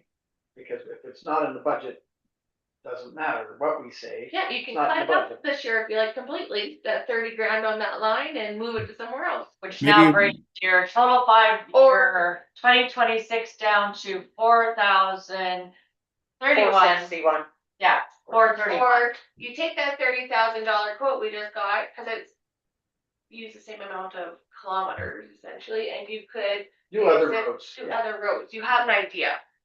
Maybe the way we should look at it on some of these things is identify, discretionary or contingent things like dust control that, it's maybe hard to say high, medium, low priority, but it's a good one to say that, if some of the other things that we're looking to get done aren't at a state of readiness, that is a project we can pull up and make sure that we use it or lose it grant funds that, it's there in our pocket. It's discretionary. Well, We if may you decide haven't in the applied- summer that it okay. becomes higher, but I haven't applied for it. Yeah. Yeah. I kind of agree, I like your idea of a discretionary and absolute must do or on plan, but anyway, I know where Melissa's coming from on this. So we're getting sidetracked, totally. We've left that boat launch, we've left the hall, and we made no decisions there. And then we haven't even talked about drainage plan or anything else. And so I kind of like to get back on track here as to what do we feel our priorities are? Where do we feel that MSI and CCDF money should be spent in this next year? And I'd like to see a major project, not just, okay, well, let's just spend 10% and be happy. If we've got some major projects that we're looking at doing, let's get a major project done. If the boat launch, we think, okay, well, we're going to get an engineered report, and you seem to be intimating that there's a solution in there that we don't know about yet. That's gonna cost 200. That's gonna cost $200,000. I'm going, well, okay, yeah, the boat launch is a priority, but at this point in time, I know nothing about that. I know what this old shop, because you gave us quotes on how much it's gonna cost us to complete those 3 bays. I put estimates. I don't have the quotes yet. Yeah, we're working on the quotes. That We're I not put in there. my CEO report at the next meeting. So my point is what is doable in 2026? To me, that's what high priority should be. What is doable in 2026? Secondary to that is if it's doable in 2026, we first priority is use the MSI funding that we need to get rid of. Second priority is how much do we want out of reserves or not. That's where my head is going in a logical step.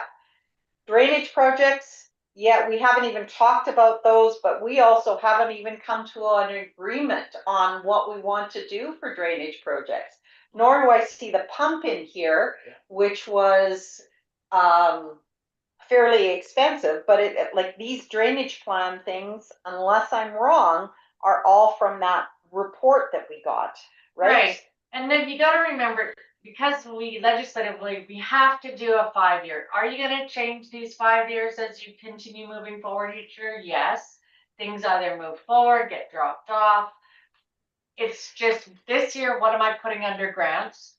And the drainage stuff is in here only because you've given me instruction to go through the FCM grants, so if you look, it's, most of this all is under GMF, CFPP. These are all based on applications, they may not go anywhere depending on if the applications, if you But my decide. point is the pump, we've more or less decided that we need to upgrade that pump as a minimum. And it's not listed on here. Okay. Well, Or not, Paul. in my mind, it's all tied together. Okay. You know, like I know I was pushing back, like, do we really need the pump if we got long-term fixes on these things? Really, I think what we needed to start with was the risk assessment, which is what we're doing under the preliminary work this year. And, you know, we got all these answers in our mind, but we really need to quantify what the risks are. That's really where I came from. So I kind of agree with holding off a little bit and getting the big picture and then deciding where the pump fits in. Okay. Okay. But Anyway, but you know, I agree with a lot of what you're saying there. You know, it's a dart thrown at the wall right now to say the total of is $150,000 for the two shop projects. And that's fine. You know, it's a preliminary estimate. We don't have all the information yet. I know I'm a little bit concerned with saying, you know, is this project worth $150,000 for what we'll get out of it at the end of the day? Is it really something that we want to be putting? Is it responsible use of $150,000? I'm not sure I'm convinced. You know, certainly it's something we'll have to discuss and debate on. Um, but you know, I don't want to. Um, I'm a little reluctant to say, like, you know, we have to put this as a high priority because we know we can spend it this year, but I'm still not sure it's responsible. So I, I'm not sure. I think, is it a couple months when we should be getting the the preliminary engineering study on it, and then we can have some better decisions, and maybe we'll have some better costs on it as well there. To me, it's more like, is our philosophy going to be to do you know, to make sure we're not pulling from reserves this year and just spend on what we can do on grants? Or do we want to say we'd potentially do both if they're available and pull out of reserves? I think that's maybe the more the question to answer today in our budget meeting, and to know that the details of what combination of boat launch and shop it turns out to be um, would be a later decision. We pull out of reserves, is it pulling out of reserves that does not touch the 200? The 200 is the sacred cow, is that, That's your guys' call. no, I'm asking if you pull out the grants, if you pull out the operating, and there's Yes, just reserves. yeah. So we Yeah. Is that just the 200 or is there 200 plus? Well, we're saying that in the whole overall plan, whatever you approved, let's take the 30,000 out. You need to pull $140,000 out of your reserves. Your reserves are 500 and some. But You some of wanna that's- leave some of that's 200? Grant, yeah. No, Okay, so No. it's 500 and some, and the 200, I don't wanna touch the 200. That's that 200 is. that's our safety. Yes. yeah, Okay, so So what then- do we have that we could pull from reserves that would not affect that 200? Because these are bigger projects. This Well, might be the and- year that we need to dip into the reserves. based on just this general estimates and going through it, you are going to have to take out of reserves. Like 300, like, isn't the, okay, if we turn It's out. $155,000. However you look at it, you'll still have your 200,000. Okay. Right? But you're gonna reduce your actual reserves. You've got the package Well, there. this is the statement. Of 500,000 down to. Pull out that 155,000 and that's what's left in your reserves with your 200 operating. or 200 general that you're leaving on. So And you're we could also as a consider not doing mill rate increases and drawing from reserves as well. correct. You know, that it all ties together in my mind to a question we need to do is, you know, are we going to draw down our reserves and do we want to draw it down through enhanced capital expenditures, or do we want to draw it down through holding the line on mill or reducing mill rate increases? Yes. And then that shop stuff, like until we get the actual quote, that reserve number could change. Well, the shop, the boat launch, the shoreline management plan, well, that's. Well, no, the boat But launch the boat stuff, launch stuff is just, that's grant. We know that we're going to use up that, we calculate 321,000 of confirmed grant availability. We're gonna, depending, it could go higher, I don't know, whatever's presented. We're saying, guesstimating 316 of it we can use of your grants. We can put in those applications, get them approved and that would move that project forward. Once you put in those you applications, can't move it. you can't move it. No. Not until if you change your mind, then we withdraw and We're then not changing our mind, but it might be deferred a year, it could be deferred a year, but That's it's still there. Yeah. but we can't use it for anything else in this year. Correct. So once you say 200 for the boat launch, oh, by the way, it's not gonna get done till 2027. That means 200 of it that we can't touch in 2026. Correct, because it's called committed. Unless you withdraw it. So like prior council, one time it was a walking trail plan. We applied for it, we got it, and then councils later Changed it. changed it, so we withdrew it, so we can Yeah, get funds for the current project. because they approved a different project, so we were like, what? Now you gotta put it back and get, So then we had to withdraw that application and put in a new application. So your sacred cow of the Yeah. $200,000 out of, so our general reserve is 513,921. So your general reserves, if you take out that $200 for our buffer, is $313,921. So you Going by have your that. financial And statement that's- that you have. Yeah, and that's not Yeah, no. allocated to anything Yeah. specific. and that doesn't affect operating, it doesn't affect anything. No, And not in just your fact, reserves. is some of that reserve, of that 313, is this reserved for public lands? No, No, no, that one's That's on different. empty. That's On different. top, that's different, on that's top, a different that's one, so separate. Okay. that one's restricted internally for, we said, parks, parks and So stuff. we could, playground, those kind of things. we could do stuff like build a shelter, Mhm. we could do stuff like, you don't think we could do stuff like Parks and Recreation, turn this into a building, an activity building? I don't think that would qualify. That one, like I said, when we had Justin here, we would need to investigate that further because they're pretty The limited agreement's on not what clear. they say. So So the agreement says, for Parks and Recreation improvement, well, that's recreation, so that's recreation. we have to double check. Yeah, and it's worth checking, for Yeah, sure, I don't wanna be offside on it. Yeah, But if But if it you doesn't want- specifically state it, I think- doesn't mean it rules it out. If you wanted to cook shack at Jack's Pond, that's different. That's That's on Parks and Rec. public land. public That's, land. Well, that's a park facility that would fall under. that one's easy. Yes. This one, we're gray area. It's I'm a not gray area when you sure. start Investigate. with this building that's already here. Yeah. That's where I would concern, we don't wanna, that's the gray that I would have to refer with Justin, and we would also talk To with see if we municipal can- affairs. Yeah. So that reserve is completely separate than the 513, Correct. $170,000, which is the reserve public lands one, 170, okay? is that not included in the 518? Well, that's what I'm kind of trying to get to, I 513. I think What? it is. Oh, I is think it? Well, that's what I'm It trying to say, is. is this? Oh, It is. okay. So you got 200 and Oh, okay, hold on. 173, and then Okay, there we go. 170, yeah.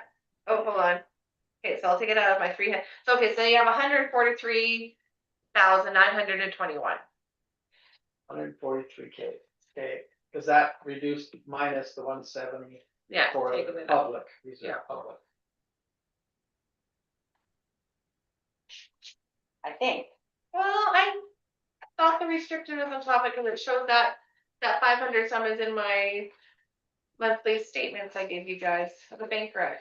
You know what, I would have Anyway. I have to have more time to go through his audited financial statement. I am sure we have 500,000 in reserves. And then we have 100 and here it is. In addition, Our total general reserve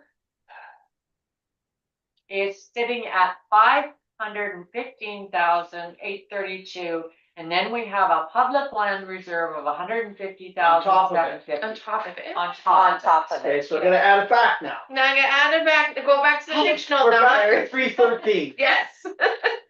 It is correct. We've been tracking it. And we can pull, like, the building shelter then should be public lands reserve. Yeah. You could, and that I'm sure we could be able to get that through based on the municipal affairs and talking with Justin. I think we could do that. That one's easy. Could we do a, and I'm not, cause the recreation committee hasn't been formed yet. Nope. Could we do a stepped up amphitheater sort of thing? Would that be considered? Cause that's green space. It could be, but we need to have more concrete numbers and stuff like it. It's really, you guys are all the way over here. I don't know where to focus. I'm working on grants that we're applying for. We're trying to, I need to know where the focus is Well, that's going. what the budget's about, is this Yes. discussion. We're having this discussion. Yeah. I know the operating now, I'm good. Yes. If they had the amphitheater, you could. That is green space parks and rec, right? You could use 170,000 out there. Of that. Do you want to? Yeah, some- if you some want of it. to though, exactly. some of it. And then Some at of what it. point do you start, like, cause Or another playground. you're making Or a orchard. Rexton Park committee to review some of this kind of stuff and, That's Monday's meeting. yeah, that's Monday's. But we're also talking about budget availability for that stuff. Yes. So to give a mandate to a Parks and Rec committee and say, by the way, you've got zero money to do this, and there's no grant money, and there's no nothing that's gonna go against it, what's the point? Well, I think that's where that 150,000 of that public stuff is, where the focus will come from for that. But Because isn't that part of the budget, the capital budget discussion? they can give you recommendations for, that's why you're making the committee, is to go through and do more of that legwork than you guys having this kind of. So you can tell them, yeah, you can say, we have this Parks and Rec restricted reserves of 170,000, and we would kind of like to start spending it. What's the upgrades that would But- benefit the yeah. whole community? Okay, I understand that, but isn't the discussion that we're having right now about capital projects? Yes, but then we don't know what that 170 is going to be used for. If you want to pull from reserves for that, So you're saying, but we could put on here 170 Parks and Rec, that's designated for that. That's it. So there, 170 of our capital coming from reserves. budget Yeah. can go to that. Over a open time frame, over the Yeah, 5 year. over, period. yeah, over a couple years, or whatever. We like to keep it there Yeah. for 16 years when we could be enjoying the benefits of that Mhm. money that nobody has touched because they didn't know what to designate it for. And maybe we have in the past, we've built playgrounds and we've built the tennis courts and all the historical stuff. Mhm. But if we have this money, why aren't we using it for the projects that it was designated for? I'm not gonna disagree with you. Unfortunately, a lot of that stuff has all come out of your MSI grants and all that stuff. So, But it should have been out of this one. correct. Okay, that's, Now that we're moving forward, we're Okay, realizing the so- uses. so then So- that is part of the capital budget. We have 170 over whatever, 1 year, 2 years, like Paul said, an indefinite period of time. Yeah. So we So what could, what I'm hearing out of this is it's pretty clear that we should not be needing to look at pulling out of reserves for any capital budget items between the minimum spends that we have to do and the further grant money that's available and the long-term parks reserve funds that we've got, I don't think we should be looking at in the 2026 capital budget of any reserves draw. Other than this, they don't know if that, Community hall. activity room, community hall, conversion, let's call it the conversion. Yeah.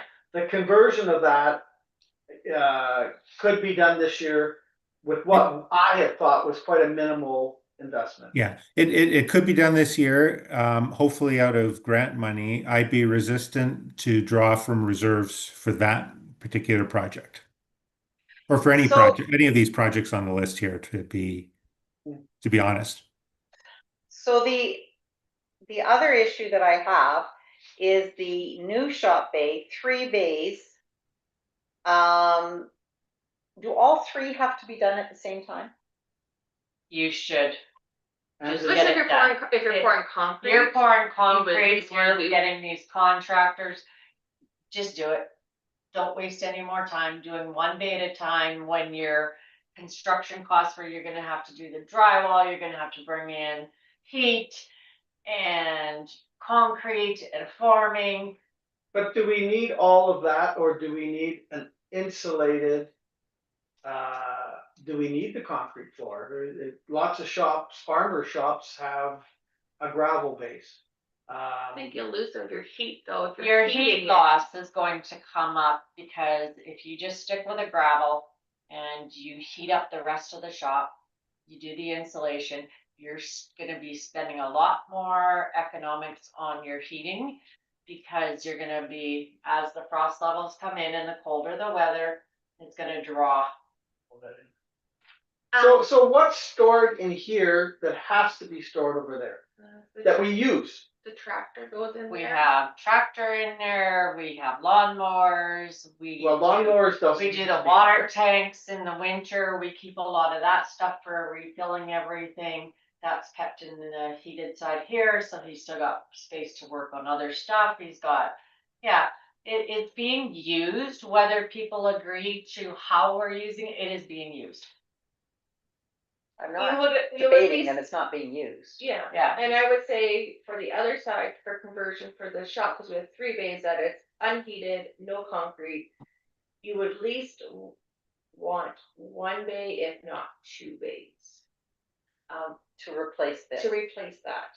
The But a if you're- similar size as one Cement, day. if you're pouring cement, you might have to do the 3 bays and maybe put a partition between that The- 3rd bay. yeah. I know from my husband's point of view, and we have a gravel based big shop, he would love to have gravel, he would love to have cement. Well, because it's easier to work on. We have to work on, you're moving stuff around. So if one of the options were to concrete all 3 bays, but only to put a wall and insulate another one, 1 or 2, yeah, that would be, well, we No. would replace it with the same size as this. yeah. So that's 1 bay. Yeah. So if we were to say, we're losing this bay, we'll give 1 more bay over there, Mhm. we're done. Either way, there's costs. Yeah, so Absolutely, but Oh, there's- absolutely. I don't have the real solid numbers, I gave you estimates. I'm thinking I'm probably low, I don't know. I don't have the answers, but I do have a contractor We're who's just gonna trying to provide, guide. you guys can make a decision on the final. I would like to go and take a look at the shop, when we're done this meeting. Just to kind of see, Okay, but okay, um, so where are we at? But you need to nail down this year's Right. capital budget, So- 'cause I have to apply for grants, right? yes, yes. So the high stuff is your agreement and the other stuff still stays as low and I can continue trying to bring Well, some but more. that's my point. I don't think the high stuff is our I agreement. agree. Okay. Okay, there you I go. agree with Leona, I don't know if we've necessarily said all that.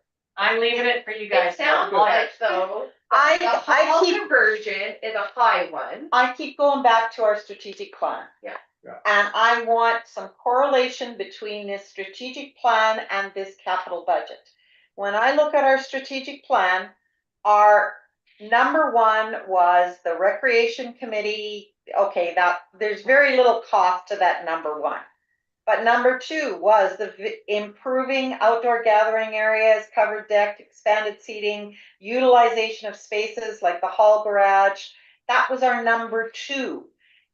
Development opportunities was number 3. Number 4 was shoreline management. So we actually didn't put boat launch in here, which is probably a Oversight. oversight on our Well, some of the part, things but that we said, if they're already in place, that we weren't voting on them because they were that we already weren't moving. voting on it. So- But Yeah. But I do want correlation between this and this.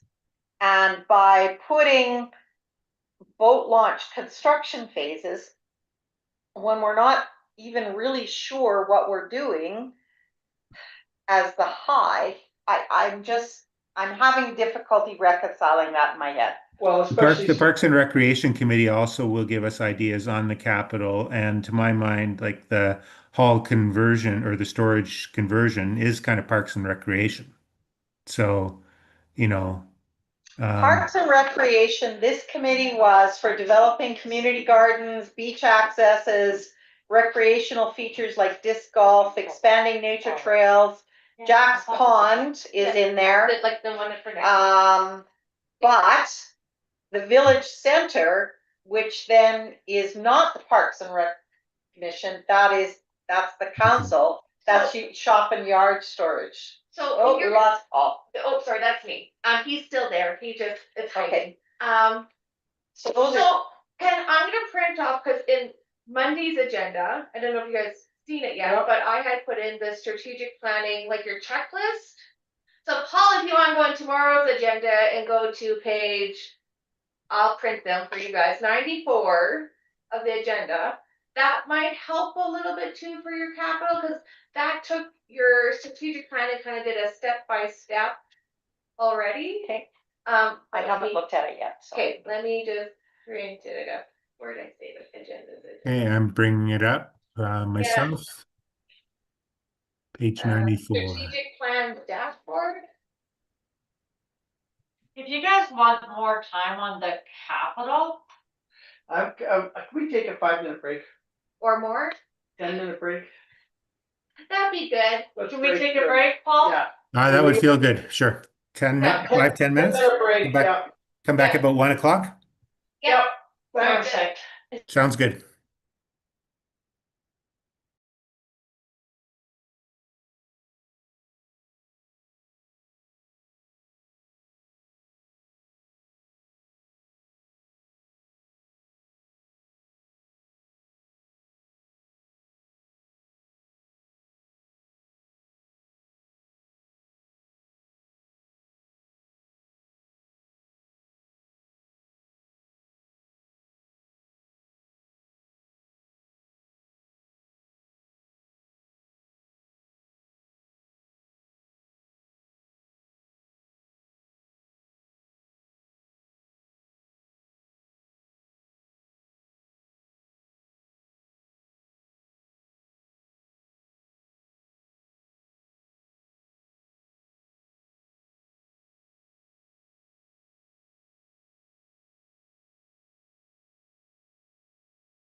back in session at 1:03. Okay, Called by Reconvene. Dan, reconvene. we reconvened. Okay, so we're going back and forth about a capital grant. Should we go back and approve or potentially discuss? Paul, are you okay if we close up the operational budget perspective of this? Sure. Okay, so what was, I think we'd like to propose a motion Okay, to Approve approve the operating, budget for 2026. approve the draft operating budget of 2026 of 1,105,000. hold on, 1,000,000. 1,000,000. Hundred what? 105, 1,000. 190.17 Okay. with a 2% mill rate Increase. increase to create a balanced budget. Correct. So it'll be a And balanced budget with no draws from reserves. That's There is no draws from reserves. And you can even add that if you Yeah. want, balanced We don't budget take- with no draws from reserves. I don't care. Yeah, but it is a 2% increase. In millage. And Are did I you- making that motion? I'll make that motion. Okay. And Paul, any discussion? We're good, we've discussed it out. You have some hesitation, Paul? Well, I don't have any concerns with the expenditure. I guess I was wanting us to have the discussions on our reserves before we decide on the mill rate. Okay, Okay, so Um, so the motion is on the it's table. on the table to discuss. Do you wanna amend the motion to not put the mill rate in, or we need the mill No, rate? We need no, the mill rate I in. think we just defer that motion, we table the motion until we have the discussion on the reserves. Okay, are you okay with that, Paul? yeah, no, recall, table. is that on today's agenda or is that on Monday's agenda? Today's. It's next. Okay. We're getting there. Okay, But what, and then, so we'll table that Yeah. motion. Can we look at this capital? I mean, we need to get it done, but we have a pretty good idea of how it's going to affect the operations or how it's not going to affect the operations.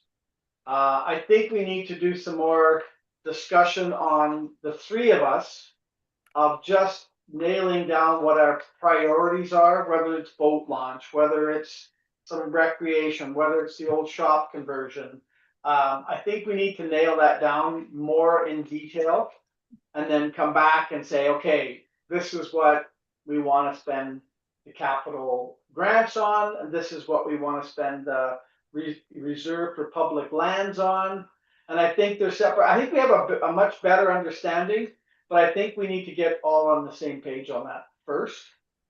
So can we defer that conversation as well, but to a different date? Yeah, like to Monday, you said? Can you table your capital discussions to Monday?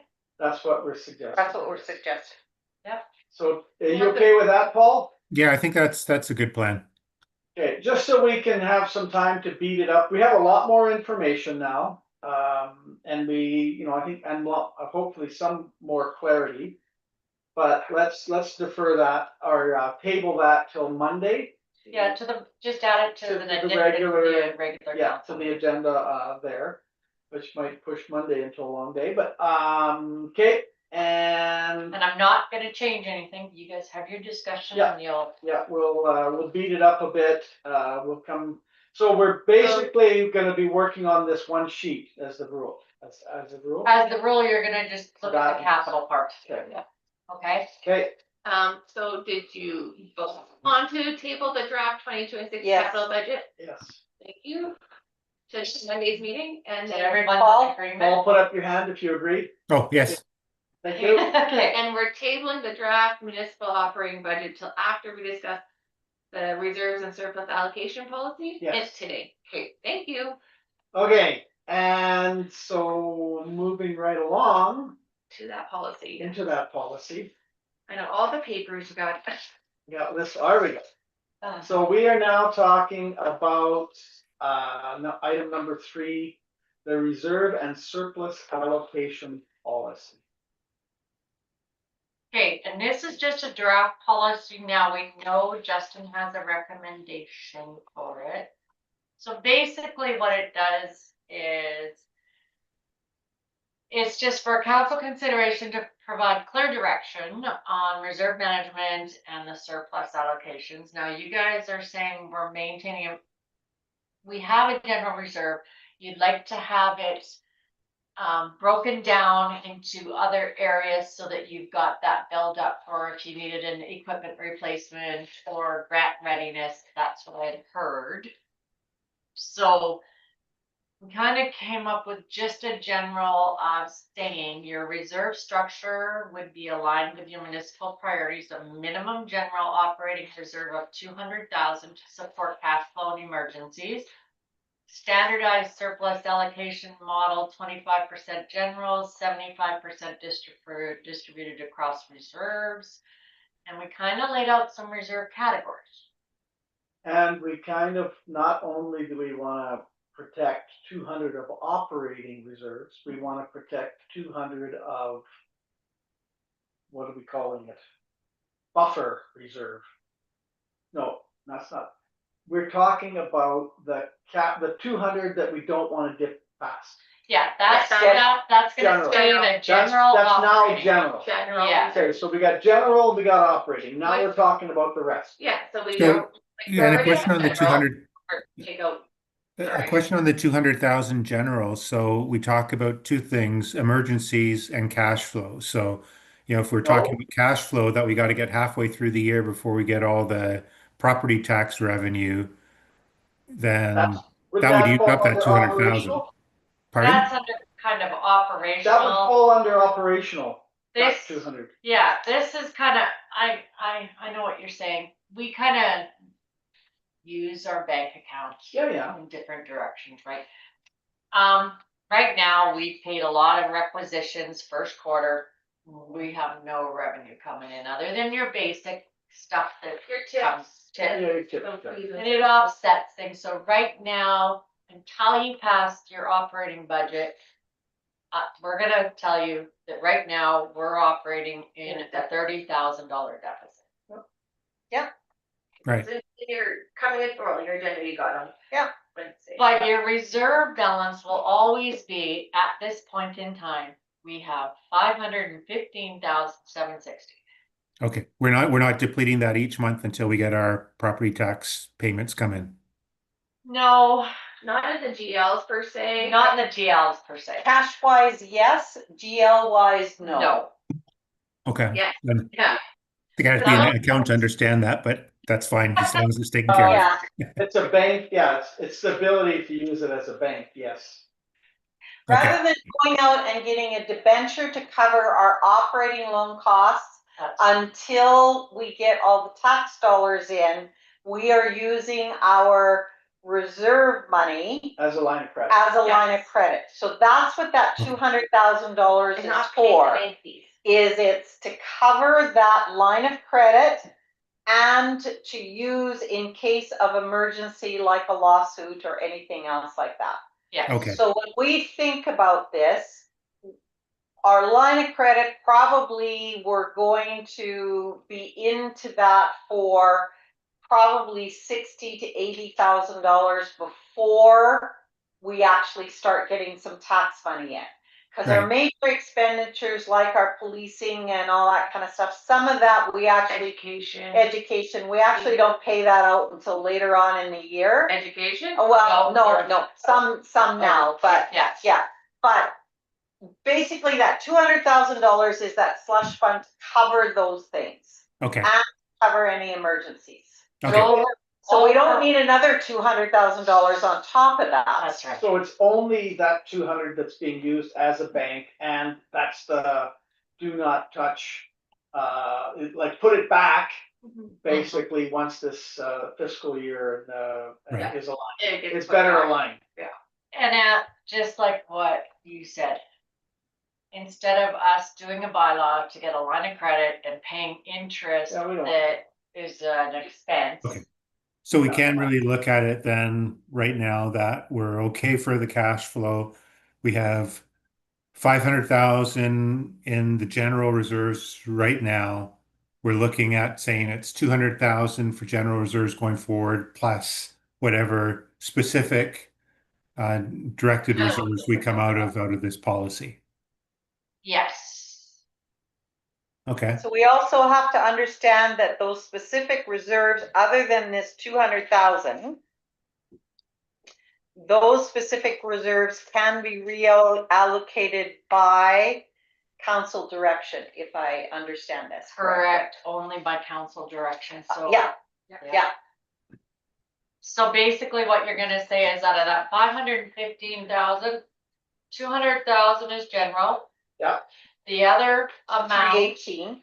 the 318 will be divided 75% into these specific reserve things at 40%, 15, 15, 15, and 15. That's listed in that policy. So you're asking for a general operating reserve of 25% of 318. Yes. Well, no, that'll be any allocations of remaining surplus. So right now, what we would do is we'd take the 200,000, that 300 and some would be allocated in the percentages that are listed below, and then moving forward, if at the end of the annual budget, as Justin said, we actually have a surplus of 50,000 once we. But if you look at your TCAs, we actually only have 23.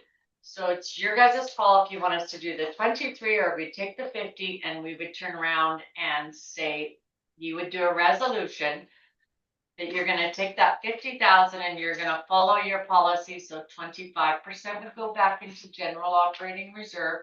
75 would be broken into the allocations listed below. So you're creating, so we have a $200,000 general operating reserve. Yeah. Maintaining a minimum balance. You're saying that there is no maximum balance to that. No, that is, we'll just keep building it. So that's why I'm saying, I'm looking at this and I'm going, well, if every year we say we're gonna take 25% and add it to that 200,000, pretty soon we're gonna be in the same position as we always were, where we've got too much money sitting there unaccounted for. But in actuality, you're not really, because you're creating a balanced operating budget. Now, last year, we balanced it really well and we came up with some things we couldn't do due to weather dependency, all those kind of things. So we had a bit of surplus left. Okay, we didn't use everything that we collected. I understand all that. That's not my point. Okay. My point is why the 25-75 split? So what she's kind of saying is, you're saying we're putting $200,000 in. We got $200,000 to put in that general reserve right now. We don't have to do anything else. Yeah. This 23,000 that is on the financial statements, why do we have to separate that 25% to general reserve when we're already at the $200,000? So if you want to make the max of your operation 200, and then if it's at its max, and then it's that full amount. Well, its minimum is 200. We always have to fund it up to 200. Exactly. So if it's already there, because to say we're already there now, and we have this extra $23,000, you're saying that we're already there. That $23,000 for now should just be broken up into infrastructure, equipment, building, facilities. Should go into the other. Why are you putting any in general? We need to have a proper term because we flip back and forth Well, you can between turn around. operating and general and. You can turn around and say that your maximum balance will be 200,000. So if it's still sitting at 200,000, you're just not adding any more into the operating. You're just gonna change. You're just gonna word it in the Yeah. So instead of maintain the minimum balance of 200,000, how about it maintains a maximum balance of 200,000? So next year we drop into, we had to use general reserves. Then we have to. Then you have to fill it up if you have a surplus. That's right. That's right. So that's why that 25% doesn't make sense to me, because we already have. We don't need it every year. We don't need it every year. Yeah. So So maybe, basically, what you're saying is if our operating reserves are below 200,000 and we have a surplus, then that surplus would go into the operating reserve. You And top if up we that are first. at or above 200,000 in the general operating reserve, then it would go into these other ones, which is that then considered basically a capital reserve and it's just different buckets, or are we talking Yeah. operating versus capital? Is that the main thing? well, it is capital reserves basically, or equipment, or depending on what happens. It's a reserve that you set up for those categories that you can use if you need to, or a grant readiness reserve, which I had heard. So do we need to, is there value in splitting it into these different things, infrastructure, equipment, Yes. buildings, parks, grant, versus just saying, here's a capital reserve? No, I think it is because, oh, sorry, go ahead. Lee. Yes, because, like, for example, when we were talking to Justin, the simple one is election readiness. We're putting $2,000 every year into election readiness. We don't have an election every year. So feasibly, it should be that election readiness reserve by the time we have an election should be at $8,000, $2,000 a year for over 4 years. So Right. that's where that should be at. So out of that $23,000, that 2,000 that we had in our budget last year should go into an election readiness reserve Okay. Of the surplus. of the surplus over 200,000. Or tree planting. If we didn't tree plant last year because there was a drought, but we put $2,000 into it or $4,000 So like into 2 it, grand will go to your then park that grant. should then go into a reserve for future tree planting. Or Parks and Recs open Park space. and all- Correct. I don't know if you want to get down to that detail, but if you've designated a certain amount for Parks and Rec or for, changing a culvert, I don't know. I mean, that's why I think you need a bit more designated reserve funds so that if you're not expending it this year because something happened, then it's there, you've already started to build it for the next year. Can I just I think what you're going for, like this we'll still have the reserve amount. But this is an internal control so that when you're trying to explain to people that, yeah, okay, the municipality has a reserve of 515, but it's locked into other reserves in case equipment failure, culvert failure, whatever you need to use it for. Locked in is the wrong terminology. It's allocated to. Because if council by resolution can take it out of parks and open spaces and put it into equipment, it's not locked. Right. Allocated to Allocated. specific reserves. Right. Yeah. And it also then a communication piece is, okay, residents, you guys want a structure on the side of the hall, open space structure on the side of the hall. It's going to take us 2 or 3 years to save up the money for that. That's coming out of that reserve eventually when we get enough money in there to do it. That's so it gives a little bit of a savings aspect for the people. We have a tractor that has a life of this. We have to replace that tractor. So that's why Equipment reserve. There might be a building reserve. Yeah. There could be a Parks and Rec reserve. I guess it's for you guys in the transparency aspect and internal controls to be able to turn around when people say, well, why are you taxing us? Well, there's certain things that we have to save for. yes, and because we have that assets that depreciate, and we don't actually cover for that, we're trying another manner of saving for that. Okay, so it comes back to the question we've had all along of what's the right amount for each one or in total. Right now we've got 500 and something thousand dollars. Is that the right amount? Is that high? Is that low? We can say, okay, it's 200,000 general and these different amounts for all these different ones, but do we have excess? Are we worried? Where do we stand? in my mind, I think we got excess in there. I agree, which is why I would like to see some of these capital projects move forward. I was saying in my mind, maybe we could hold the mill rate. I hesitate to hold the mill rate below cost of living. Yeah. I think you're gonna get stung sooner or later. I mean, I just hesitate to do that. It's, If you guys want concept, your neighboring municipality has passed their budget with a 2% cost of living.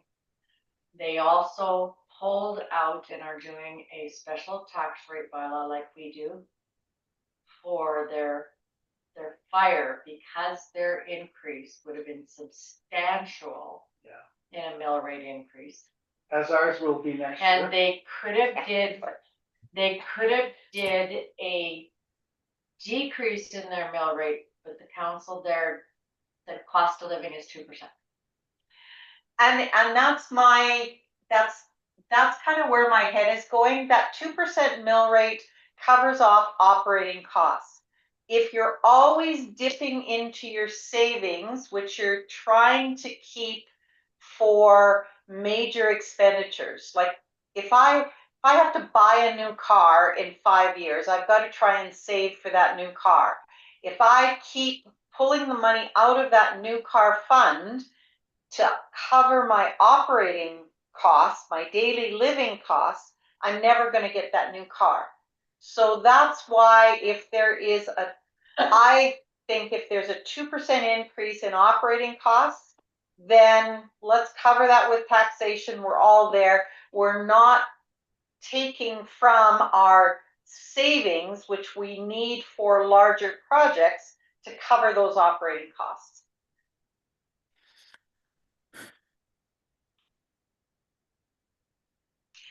That's my. I agree. I agree more with that philosophy, and I'm more worried about, okay, next year we get a big increase in a variety of things. It could be policing, it could be fire, it could be whatever, housing, it could be a variety of things.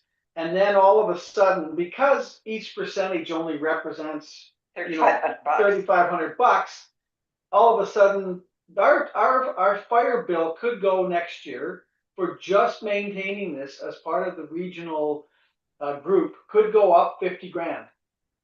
Right. That's huge. Now all of a sudden we held it to 0 in 2026. I know Roshan was looking at one point if they wouldn't do something, and they're going to have to do something for next year when we get this big massive bill. They would have had to do like a 16% increase or something outrageous like that. I want to avoid that by taking a little every year and keeping up at least with cost of living so we don't get slammed with that. In fact, you could make the argument that we should be putting away more because of this. I know for a fact that our fire is going to go up next year. Right now, we're held at 50. They held it for another year. In fact, technically, it probably should have gone up even a little higher, but they held it, and we got a letter saying they held it because of this regional thing. But next year, chances are it's going to go from what their budget and projections, and that's why they're holding it a year, because we don't really know. They were guessing to some degree because they're forming this new commission, and they don't know the true costs. So they said, okay, we'll just hold everything the way it was last year, and then, but chances are we're going to get hit. Mm-hmm. So I'm a believer in, yes, it's a little bit of a bite, and nobody likes to have their taxes go up, but I think it's keeping up with cost of living as opposed to falling behind. That's my. Yeah. I do hear the concerns, and I think, you know, a smooth increase rather than a no increase and a big increase is generally more palatable. I just think that the reserve, to say the reserve that's there right now, strictly can be used for capital projects and we have it, so let's move forward with these capital projects. I think that I just caution against that. That is the general rule, because at some point you can say, we're taxing more than we really need, and we can be trimming back on our taxation perhaps. Um, but it's certainly not a hill I'm going to die on here today. I agree with you. When I first looked at this and looked at over $500,000 worth of reserve, that gave me pause as a general resident to begin with. But I also, now that I'm looking at this and see the cost of things like the boat launch and our other projects that we've got on here, that $500,000 could be gone within 2 years. Well, It very easily could be gone with it if we fund those major capital projects. If we don't fund major capital projects and we say, okay, village, we're quite happy where we're at, we just want to operate the way that we are, then absolutely, let's start pulling those reserves out to offset those mill rate increases. But I think as a council, we have plans, and we've heard from the residents that they would like some other amenities within this community. We have to fund those amenities from somewhere.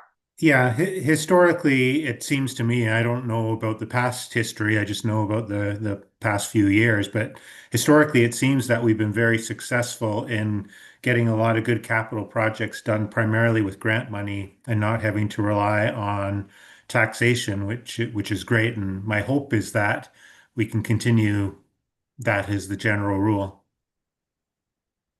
And I think that's what this budget says. Yeah. Budget says, you know what, it's just cost of living. I mean, yeah, I don't think we're funding these major projects on mill rate. We're trying not to. So I just think that we may end up having more and more and more reserve over time than growing up, but that's not a bad problem to have. Yeah, it all depends on what we end up doing capitally, really. Yes. To be honest with you, it's not our operations that are going to, well, except for fire and senior housing, but senior housing is a separate assessment anyway. Yeah, it's your policing And your policing, your fire and policing are going to cause operational issues. So is that $200,000 the right number? Maybe not. Maybe it should be higher. Maybe general operating reserve should be $200,000, and maybe we should have a protective services reserve for fire and for policing, that if those costs go up, we then have reserve that we can pull into our operating budget. So maybe that is a category that should be there under reserves. Yeah. I don't know. I'm just suggesting that I understand where you're coming from, but at the same time, I see that, one, the community wants to see some improvements. Two, we need to utilize these reserves for the benefit of the community and still be reasonable in what our taxation is. And I think it's for you guys to balance in the transparency aspect of what you guys feel are the necessities that you are willing to fund in the community, what you feel are the desires for the whole community. You guys are the ones who do this. I'm only the implementation. I just need to know where I'm going. direction. So you know what, as we're discussing this, when you take a look at pulling off 25%, and you said general operating reserve, fire and protective services wouldn't be a bad alternative. 25% of whatever surplus we have goes towards a fire and protective services reserve. Sure. Can you like that? We can do that. Are you okay with that? 25% general, 25% fire and protective, and then 50% others? Is that what we're saying? No. Just changing that 25% general operating reserve and put it as a fire reserve. Or So for example, this year we have 25, let's say 20, we've got 23,000, but let's just say we've got $20,000 worth of reserve. of that $20,000 of surplus, 25% of that is going to go into fire and protective services. Funding or going towards what we expect to be the increase. in Correct. future years. Everything else Okay. off of that, the other 75%, which would be $15,000, would then go into these other reserves. That's assuming that we have our 200,000. First priority is making sure that we have a maximum, I would say maximum minimum of $200,000 in our general operating reserve. Yeah, we can do that. Yeah, That's easy. Yeah, that one's easy. Yeah. Okay. And then add in And so first priority is it goes to that $200,000 if it's been drawn down. Second priority is 25%, whatever we have for a surplus goes into fire and protective services. The other 75% goes below. goes into whatever categories we want down here. yeah, that's easy. I mean, That's that's easy. Okay. Yeah. You wanna read that back to us? all right. So we're gonna keep. So if we ever have a surplus, and Well, what's first the priority wording? is general reserves that goes back up to 200. 7.2 General Simply. reserves will be maintained at 20,000. maintains a And a minimum or slash maximum balance Will, yeah, And of max 200,000. or general operating reserve. Is that Yeah, what it's Yes, called? general Yeah, operating. general Okay, operating. general operating That's reserve 7.2. is that. And then Then 7.3, any remaining surplus shall be equated as follows: 25% protective services. And then 75% other reserves distributed as the Yeah. ones under infrastructure and road is 40. Equipment, building, parks, Yeah. Yeah, and we just haven't decided if those are the categories that we Yeah. want. Yeah. Where does the boat launch go in under these? Are you classing that under infrastructure? Yes, Yeah. Okay, infrastructure and roads. Because they are the most. The boat launch isn't equipment, it's an infrastructure. Yeah. Because as we are a summer village and it's a lake community, that boat launch would be the infrastructure for us. The first 7.2, would you say funds shall be first allocated? Never mind. That answered my question. First allocated, ensure the operating general Yeah, reserve sorry, maintains a maximum balance of 200,000. Maximum Maintains a minimum slash maximum. maintained a balance. You don't even need to say Okay. and minimum. maintain a balance of, Of 200,000 Thank you. general operating reserve. And then, yeah, the rest Cause is the min-max kind of confused. Yeah. And then as 4, it says general operating reserve minimum. It says general operating reserve development maintain, we're just say a balance of $200,000 Yes. instead of a minimum balance. Just say maintains a balance. And then in number 4 in the heading, then general operating reserve, I'm just gonna cross out minimum, right? Yep. Okay. Just so I have the Hey, changes. are we finished this discussion? Are we making that motion? Well, they're not done, I thought it depends on your the categories that I made. categories. Now the categories. Oh, I can't see mine. And then I would just prefer, once you guys get to that stage, say, motion to have administration make the recommendation changes and table it to the next meeting. Or bring it to. Does that sound good, Paul? Yep. Sorry, I missed that. Repeat. I think do your recommended changes, because there was also a change by the auditor. Oh, yeah. So I would like to have us make the changes and you will bring it back to the Monday. What change was made by the auditor, sorry? How we calculate the surplus, which I thought we we're gonna take. Oh, okay, yeah, Revenue yeah, before okay, yeah, advertising other. yeah. So it's that, the one, We have to put in that line. yeah, we have to put in that line. That's okay. You should have in your amounts here, you should have your election reserve, and that's not a percentage, that is just it's a Dollar. line, it's a dollar value. Okay. $2,000 per year, because you're budgeting for $2,000 a year. Yeah. So that needs to go into an election readiness reserve. So we're just gonna, as a reserve line election, and then it's. That comes out of that 75% Comes out of 75. As one of the reserves. as one of the reserves. And so instead of a percentage then, that It's the other gotta ones be a have, dollar where figure. you're saying it's $2,000. It's $2,000 a year, because that's what you're putting in your operating budget. So The rest of it can be percentages. So those percentages, so you're saying 40% of 75%, 15% of 75%, 15 of, okay, so that's what all of those are.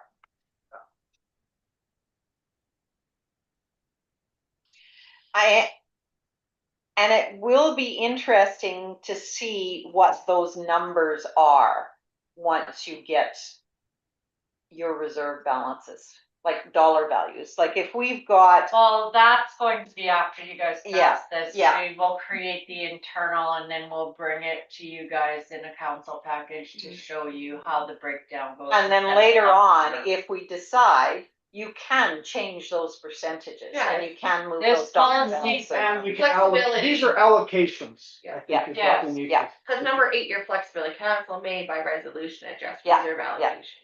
So once we see those dollar values, we may Yeah. say, oh, that's way too much money in parks and open spaces. it's just Yeah. a policy so that administration has some guidance to bring to you guys. You can change that policy anytime, guys. So then long and short of it is, Paul, is that we're okay with the 2% mill rate.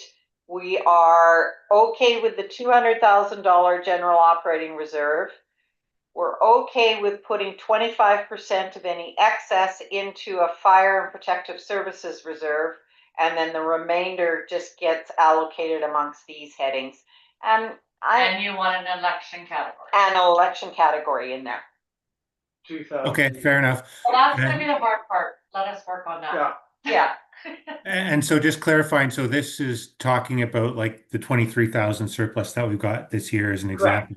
So right now we got 500,000 in the reserve. Does this give direction on what to do with the existing Yes, reserve? it's Or is that a okay. separate decision that we need to make? No, it's gonna separate all of that. So it's gonna take that 318,000 that's Okay. left and put them into the allocation. them into the allocations that are there, not Okay. adding up to 100% of 318,000. Now, are we gonna take 25% of that 318 and put it in fire and protective services? I don't know. But we can reallocate once we get the numbers. Okay. And then what we'll do is, once we go through the audited financial statement that the auditor went through and we verified that, and bring it back for you guys to do a resolution that it follows the policy, and this is the amount you're dumping over. right. Yeah. Does that make sense? So the Sure. policy for the reserves is simply, the reserves shall be defined as, you had it in here. Find it.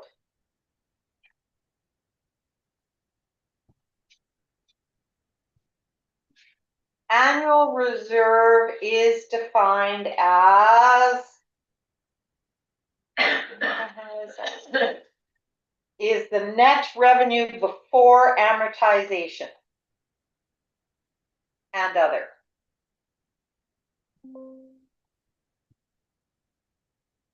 That was his suggestion that we Yeah, use as the Before definition. amortization. Okay. Net revenue before amortization and other is what the title is. Yeah. Yeah. And that way, Melissa and Aaron know what that reserve calculation is going to be, and every year when we get a financial statement, he'll have a number on here, and that'll be our reserve. That'll Yeah. be the number that we can plug into this formula. Okay, Priority is to go up to the $200,000 and stay there. 25% of anything after that goes into fire and protection services. 75% of that then goes into all the other categories at the percentage. at the percentages. And at any time by resolution, we can reallocate any of those funds. Correct. If we come up Yeah. to an emergency or a bigger expense, like if we have to do a matching grant or something like that. Yeah. I agree, $518,000 is excessive, I think. But I also know that with our boat launch coming forward and some of the other drainage and all that kind of stuff, I think we're gonna see that disappear over the next couple of years. Well, my And hope then- is still that we can utilize grants for as much of that as possible. Oh, absolutely, And I absolutely. think we need I think we rely on free grants. I think we need to look at, well, what else is out there? Oh, we are looking and we're trying, but again, as we're running into, and there is information in Monday's council package that will tell you how much percentage costs of certain things that they are actually Yeah. gonna cover, and you're still gonna be taking money to cover off certain. But that's things. what the reserve is for. That's right. And that's the thing, if it's a federal grant, you will be covering those costs and getting reimbursement after. It's not like our provincial grants where they actually, Yeah.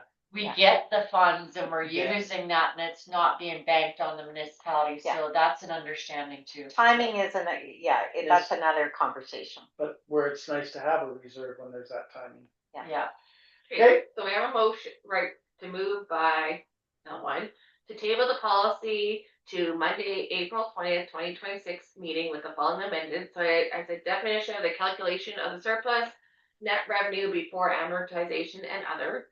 And then in number 3, Net revenue surplus. net revenue, It's the title that's in the. Oh, is it? it's net revenue before amortization. Okay, and sorry, other. that full title, yes. Yeah. Okay. And then in section 3, we have to add in elections and protective services for the list of reserves. Fire. Number 4, we're removing minimum from the title and in the explanation, because we're just saying we're just keeping a balance. Yeah. 7.2, again, we're removing the minimum wording. And then 7.3, we have 2 changes in it, so we're gonna change the operating general reserve to protective services.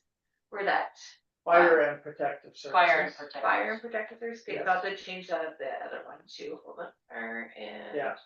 Both of them. and then Where's my operation? now we're gonna add election.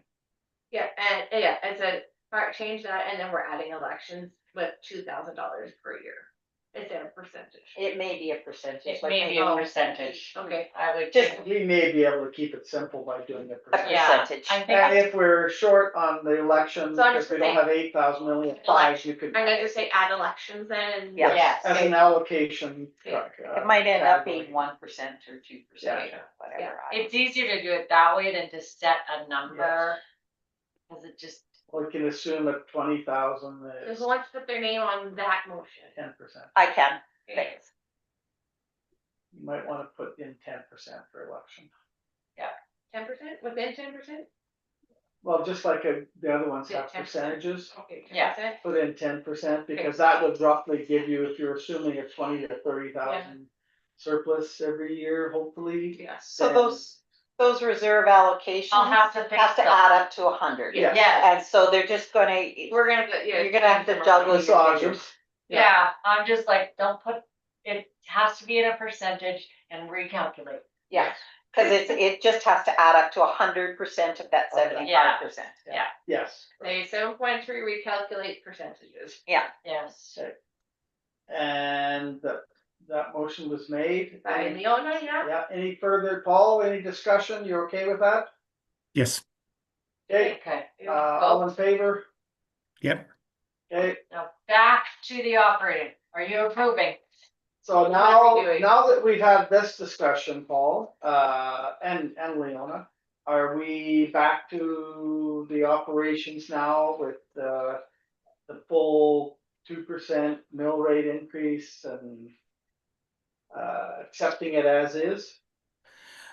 I would say yes. I'm going back and forth on whether I would Yes, dissent I am and too. be Yeah. outvoted, but I'm okay with this. Okay, Okay, so it's on this.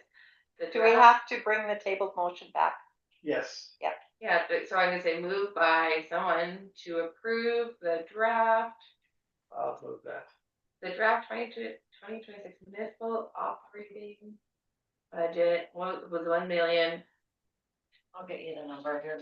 190 or 109? It's on the biggest. The big. Yeah, there it is. There it is. It's there first. 1,105,190.17, Okay. is that the right number? Yeah. Yes. And 90.17. Okay, move by whoever. to And you approve- got that it's a 2% increase? Oh, but, thank you, I knew it says so with And a the 2% 2%. mill rate increase. Mill rate, yeah. Now does this this confirms then that we would be doing the cost of living increase on the wages then? No, that's part of the decision? Is that, or is that a separate decision? Okay, first of all, you're gonna approve that budget number. That's the revenue. Oh, that's your expenses, and your revenue has to That's your offset your expenses, create balanced budget. I want a separate motion that you are giving the COLA increase to the 2 permanent staff. That's not me, just the 2 permanent staff, okay? Approve. Okay. Is that, okay, to approve the 2%. We're setting it at 2%, Yeah, you're following the COLA. The but that's cost what COLA is. COLA is 2%. Okay, Cost of living, no, cost of living, there's something out there. Increase. Thank you. Cost of living increase for the 2 permanent municipal staff. Okay. And if you wanna put And- one's administration No, area, No. No. And retroactive as of January 1st or what? Or starts as now or April 1st. April 1st? as of April 1st, okay, that's council's Sure. call. I don't have the call on I COLA. hate going back super. Yeah. Cause then it's Makes my adjustment, life a little easier. unless you wanna make it May 1st, which would make it easier even, cause then you wouldn't have to do retroactive. May 1st might be easiest then, just going Okay. Yeah, Okay, going May forward. 1st. May 1st, 2026. So, first motion, moved by whoever wants to put their name on it to approve the draft 2026 municipal operating budget of, hold on,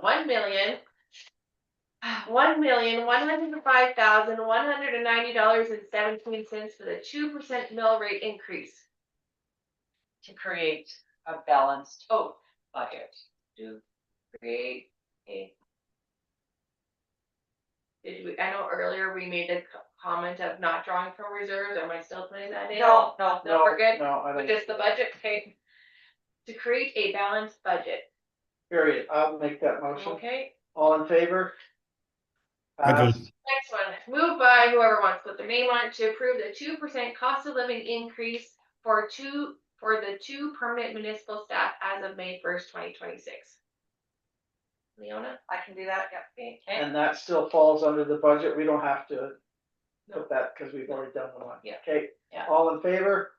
Yep. All the rooms there, it still leaves me my performance stuff, and as Paul had mentioned, OT, we don't usually do OT, but there's, in case of a situation, Emergency. there's a buffer there. Okay, Now, the last one is, someone needs to move into, hold on, wait, my thing. Move the meeting, okay, we've done the To reserve, we've done the proposed capital, we've deferred the capital, we've done that. Okay, motion to move into closed session. CAO review, Alberta Yeah. Information and Transparency Act, ADA, section 22, confidential evaluations. At 11 or 1:52, I believe. Who makes that motion? I'll make that motion. Okay, I'm gonna Um, find that now. I know what I'm going. okay, Paul, go back to that Zoom thing and then I'll get it set up Do and, we need to make a motion to come out of it and all of that and then Yes. adjourn Yeah. at this time? no, When When we come we come out, Yeah. okay, when we. When you come out, I will, whenever, if you want me out, you want some time to talk, you want me back in, you let us know when you're ready. Okay. okay, so Okay. log out and then come back in. Oh, Sure. wait a minute. Okay, Carol. These No, piece of we need to do papers it. that I need right here. I got But mine. Scott, you want. Oh, no, Okay. just hold on, I gotta. Yes.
We, Oh, I know, hold on.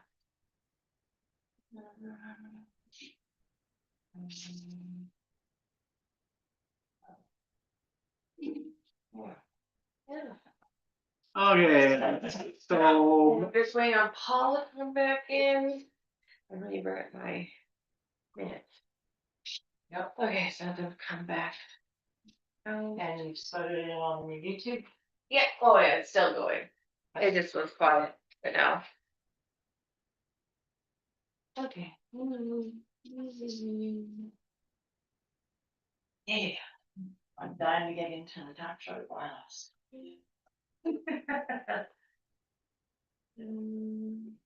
good job on getting everybody to pay up. That is very Yeah, unusual. that's impressive. Just have That's one. unusual. That's only last year, so it's not technically in arrears yet, but yeah, we just have one that's still Wow. And we Yeah. send out, we keep in Oh, yeah. contact and, monthly. I send out, like, especially it's to be monthly. hey, motion on camera. Okay, Yeah, motion on camera at hold on.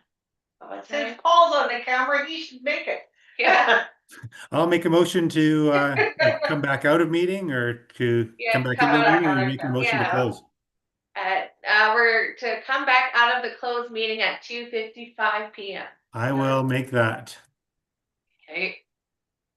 okay, and you also wanna make a motion to close the meeting? Love, I will. Yeah, it's been a long day, but a good meeting. But I will make a Yes, motion to thanks. adjourn. Okay. Okay, What? so 2:55. all in favor of both those motions? Yes. Okay, Awesome. Before you leave, Paul, Wait. Pardon me? Remind the new. What are you talking about? That's a new one.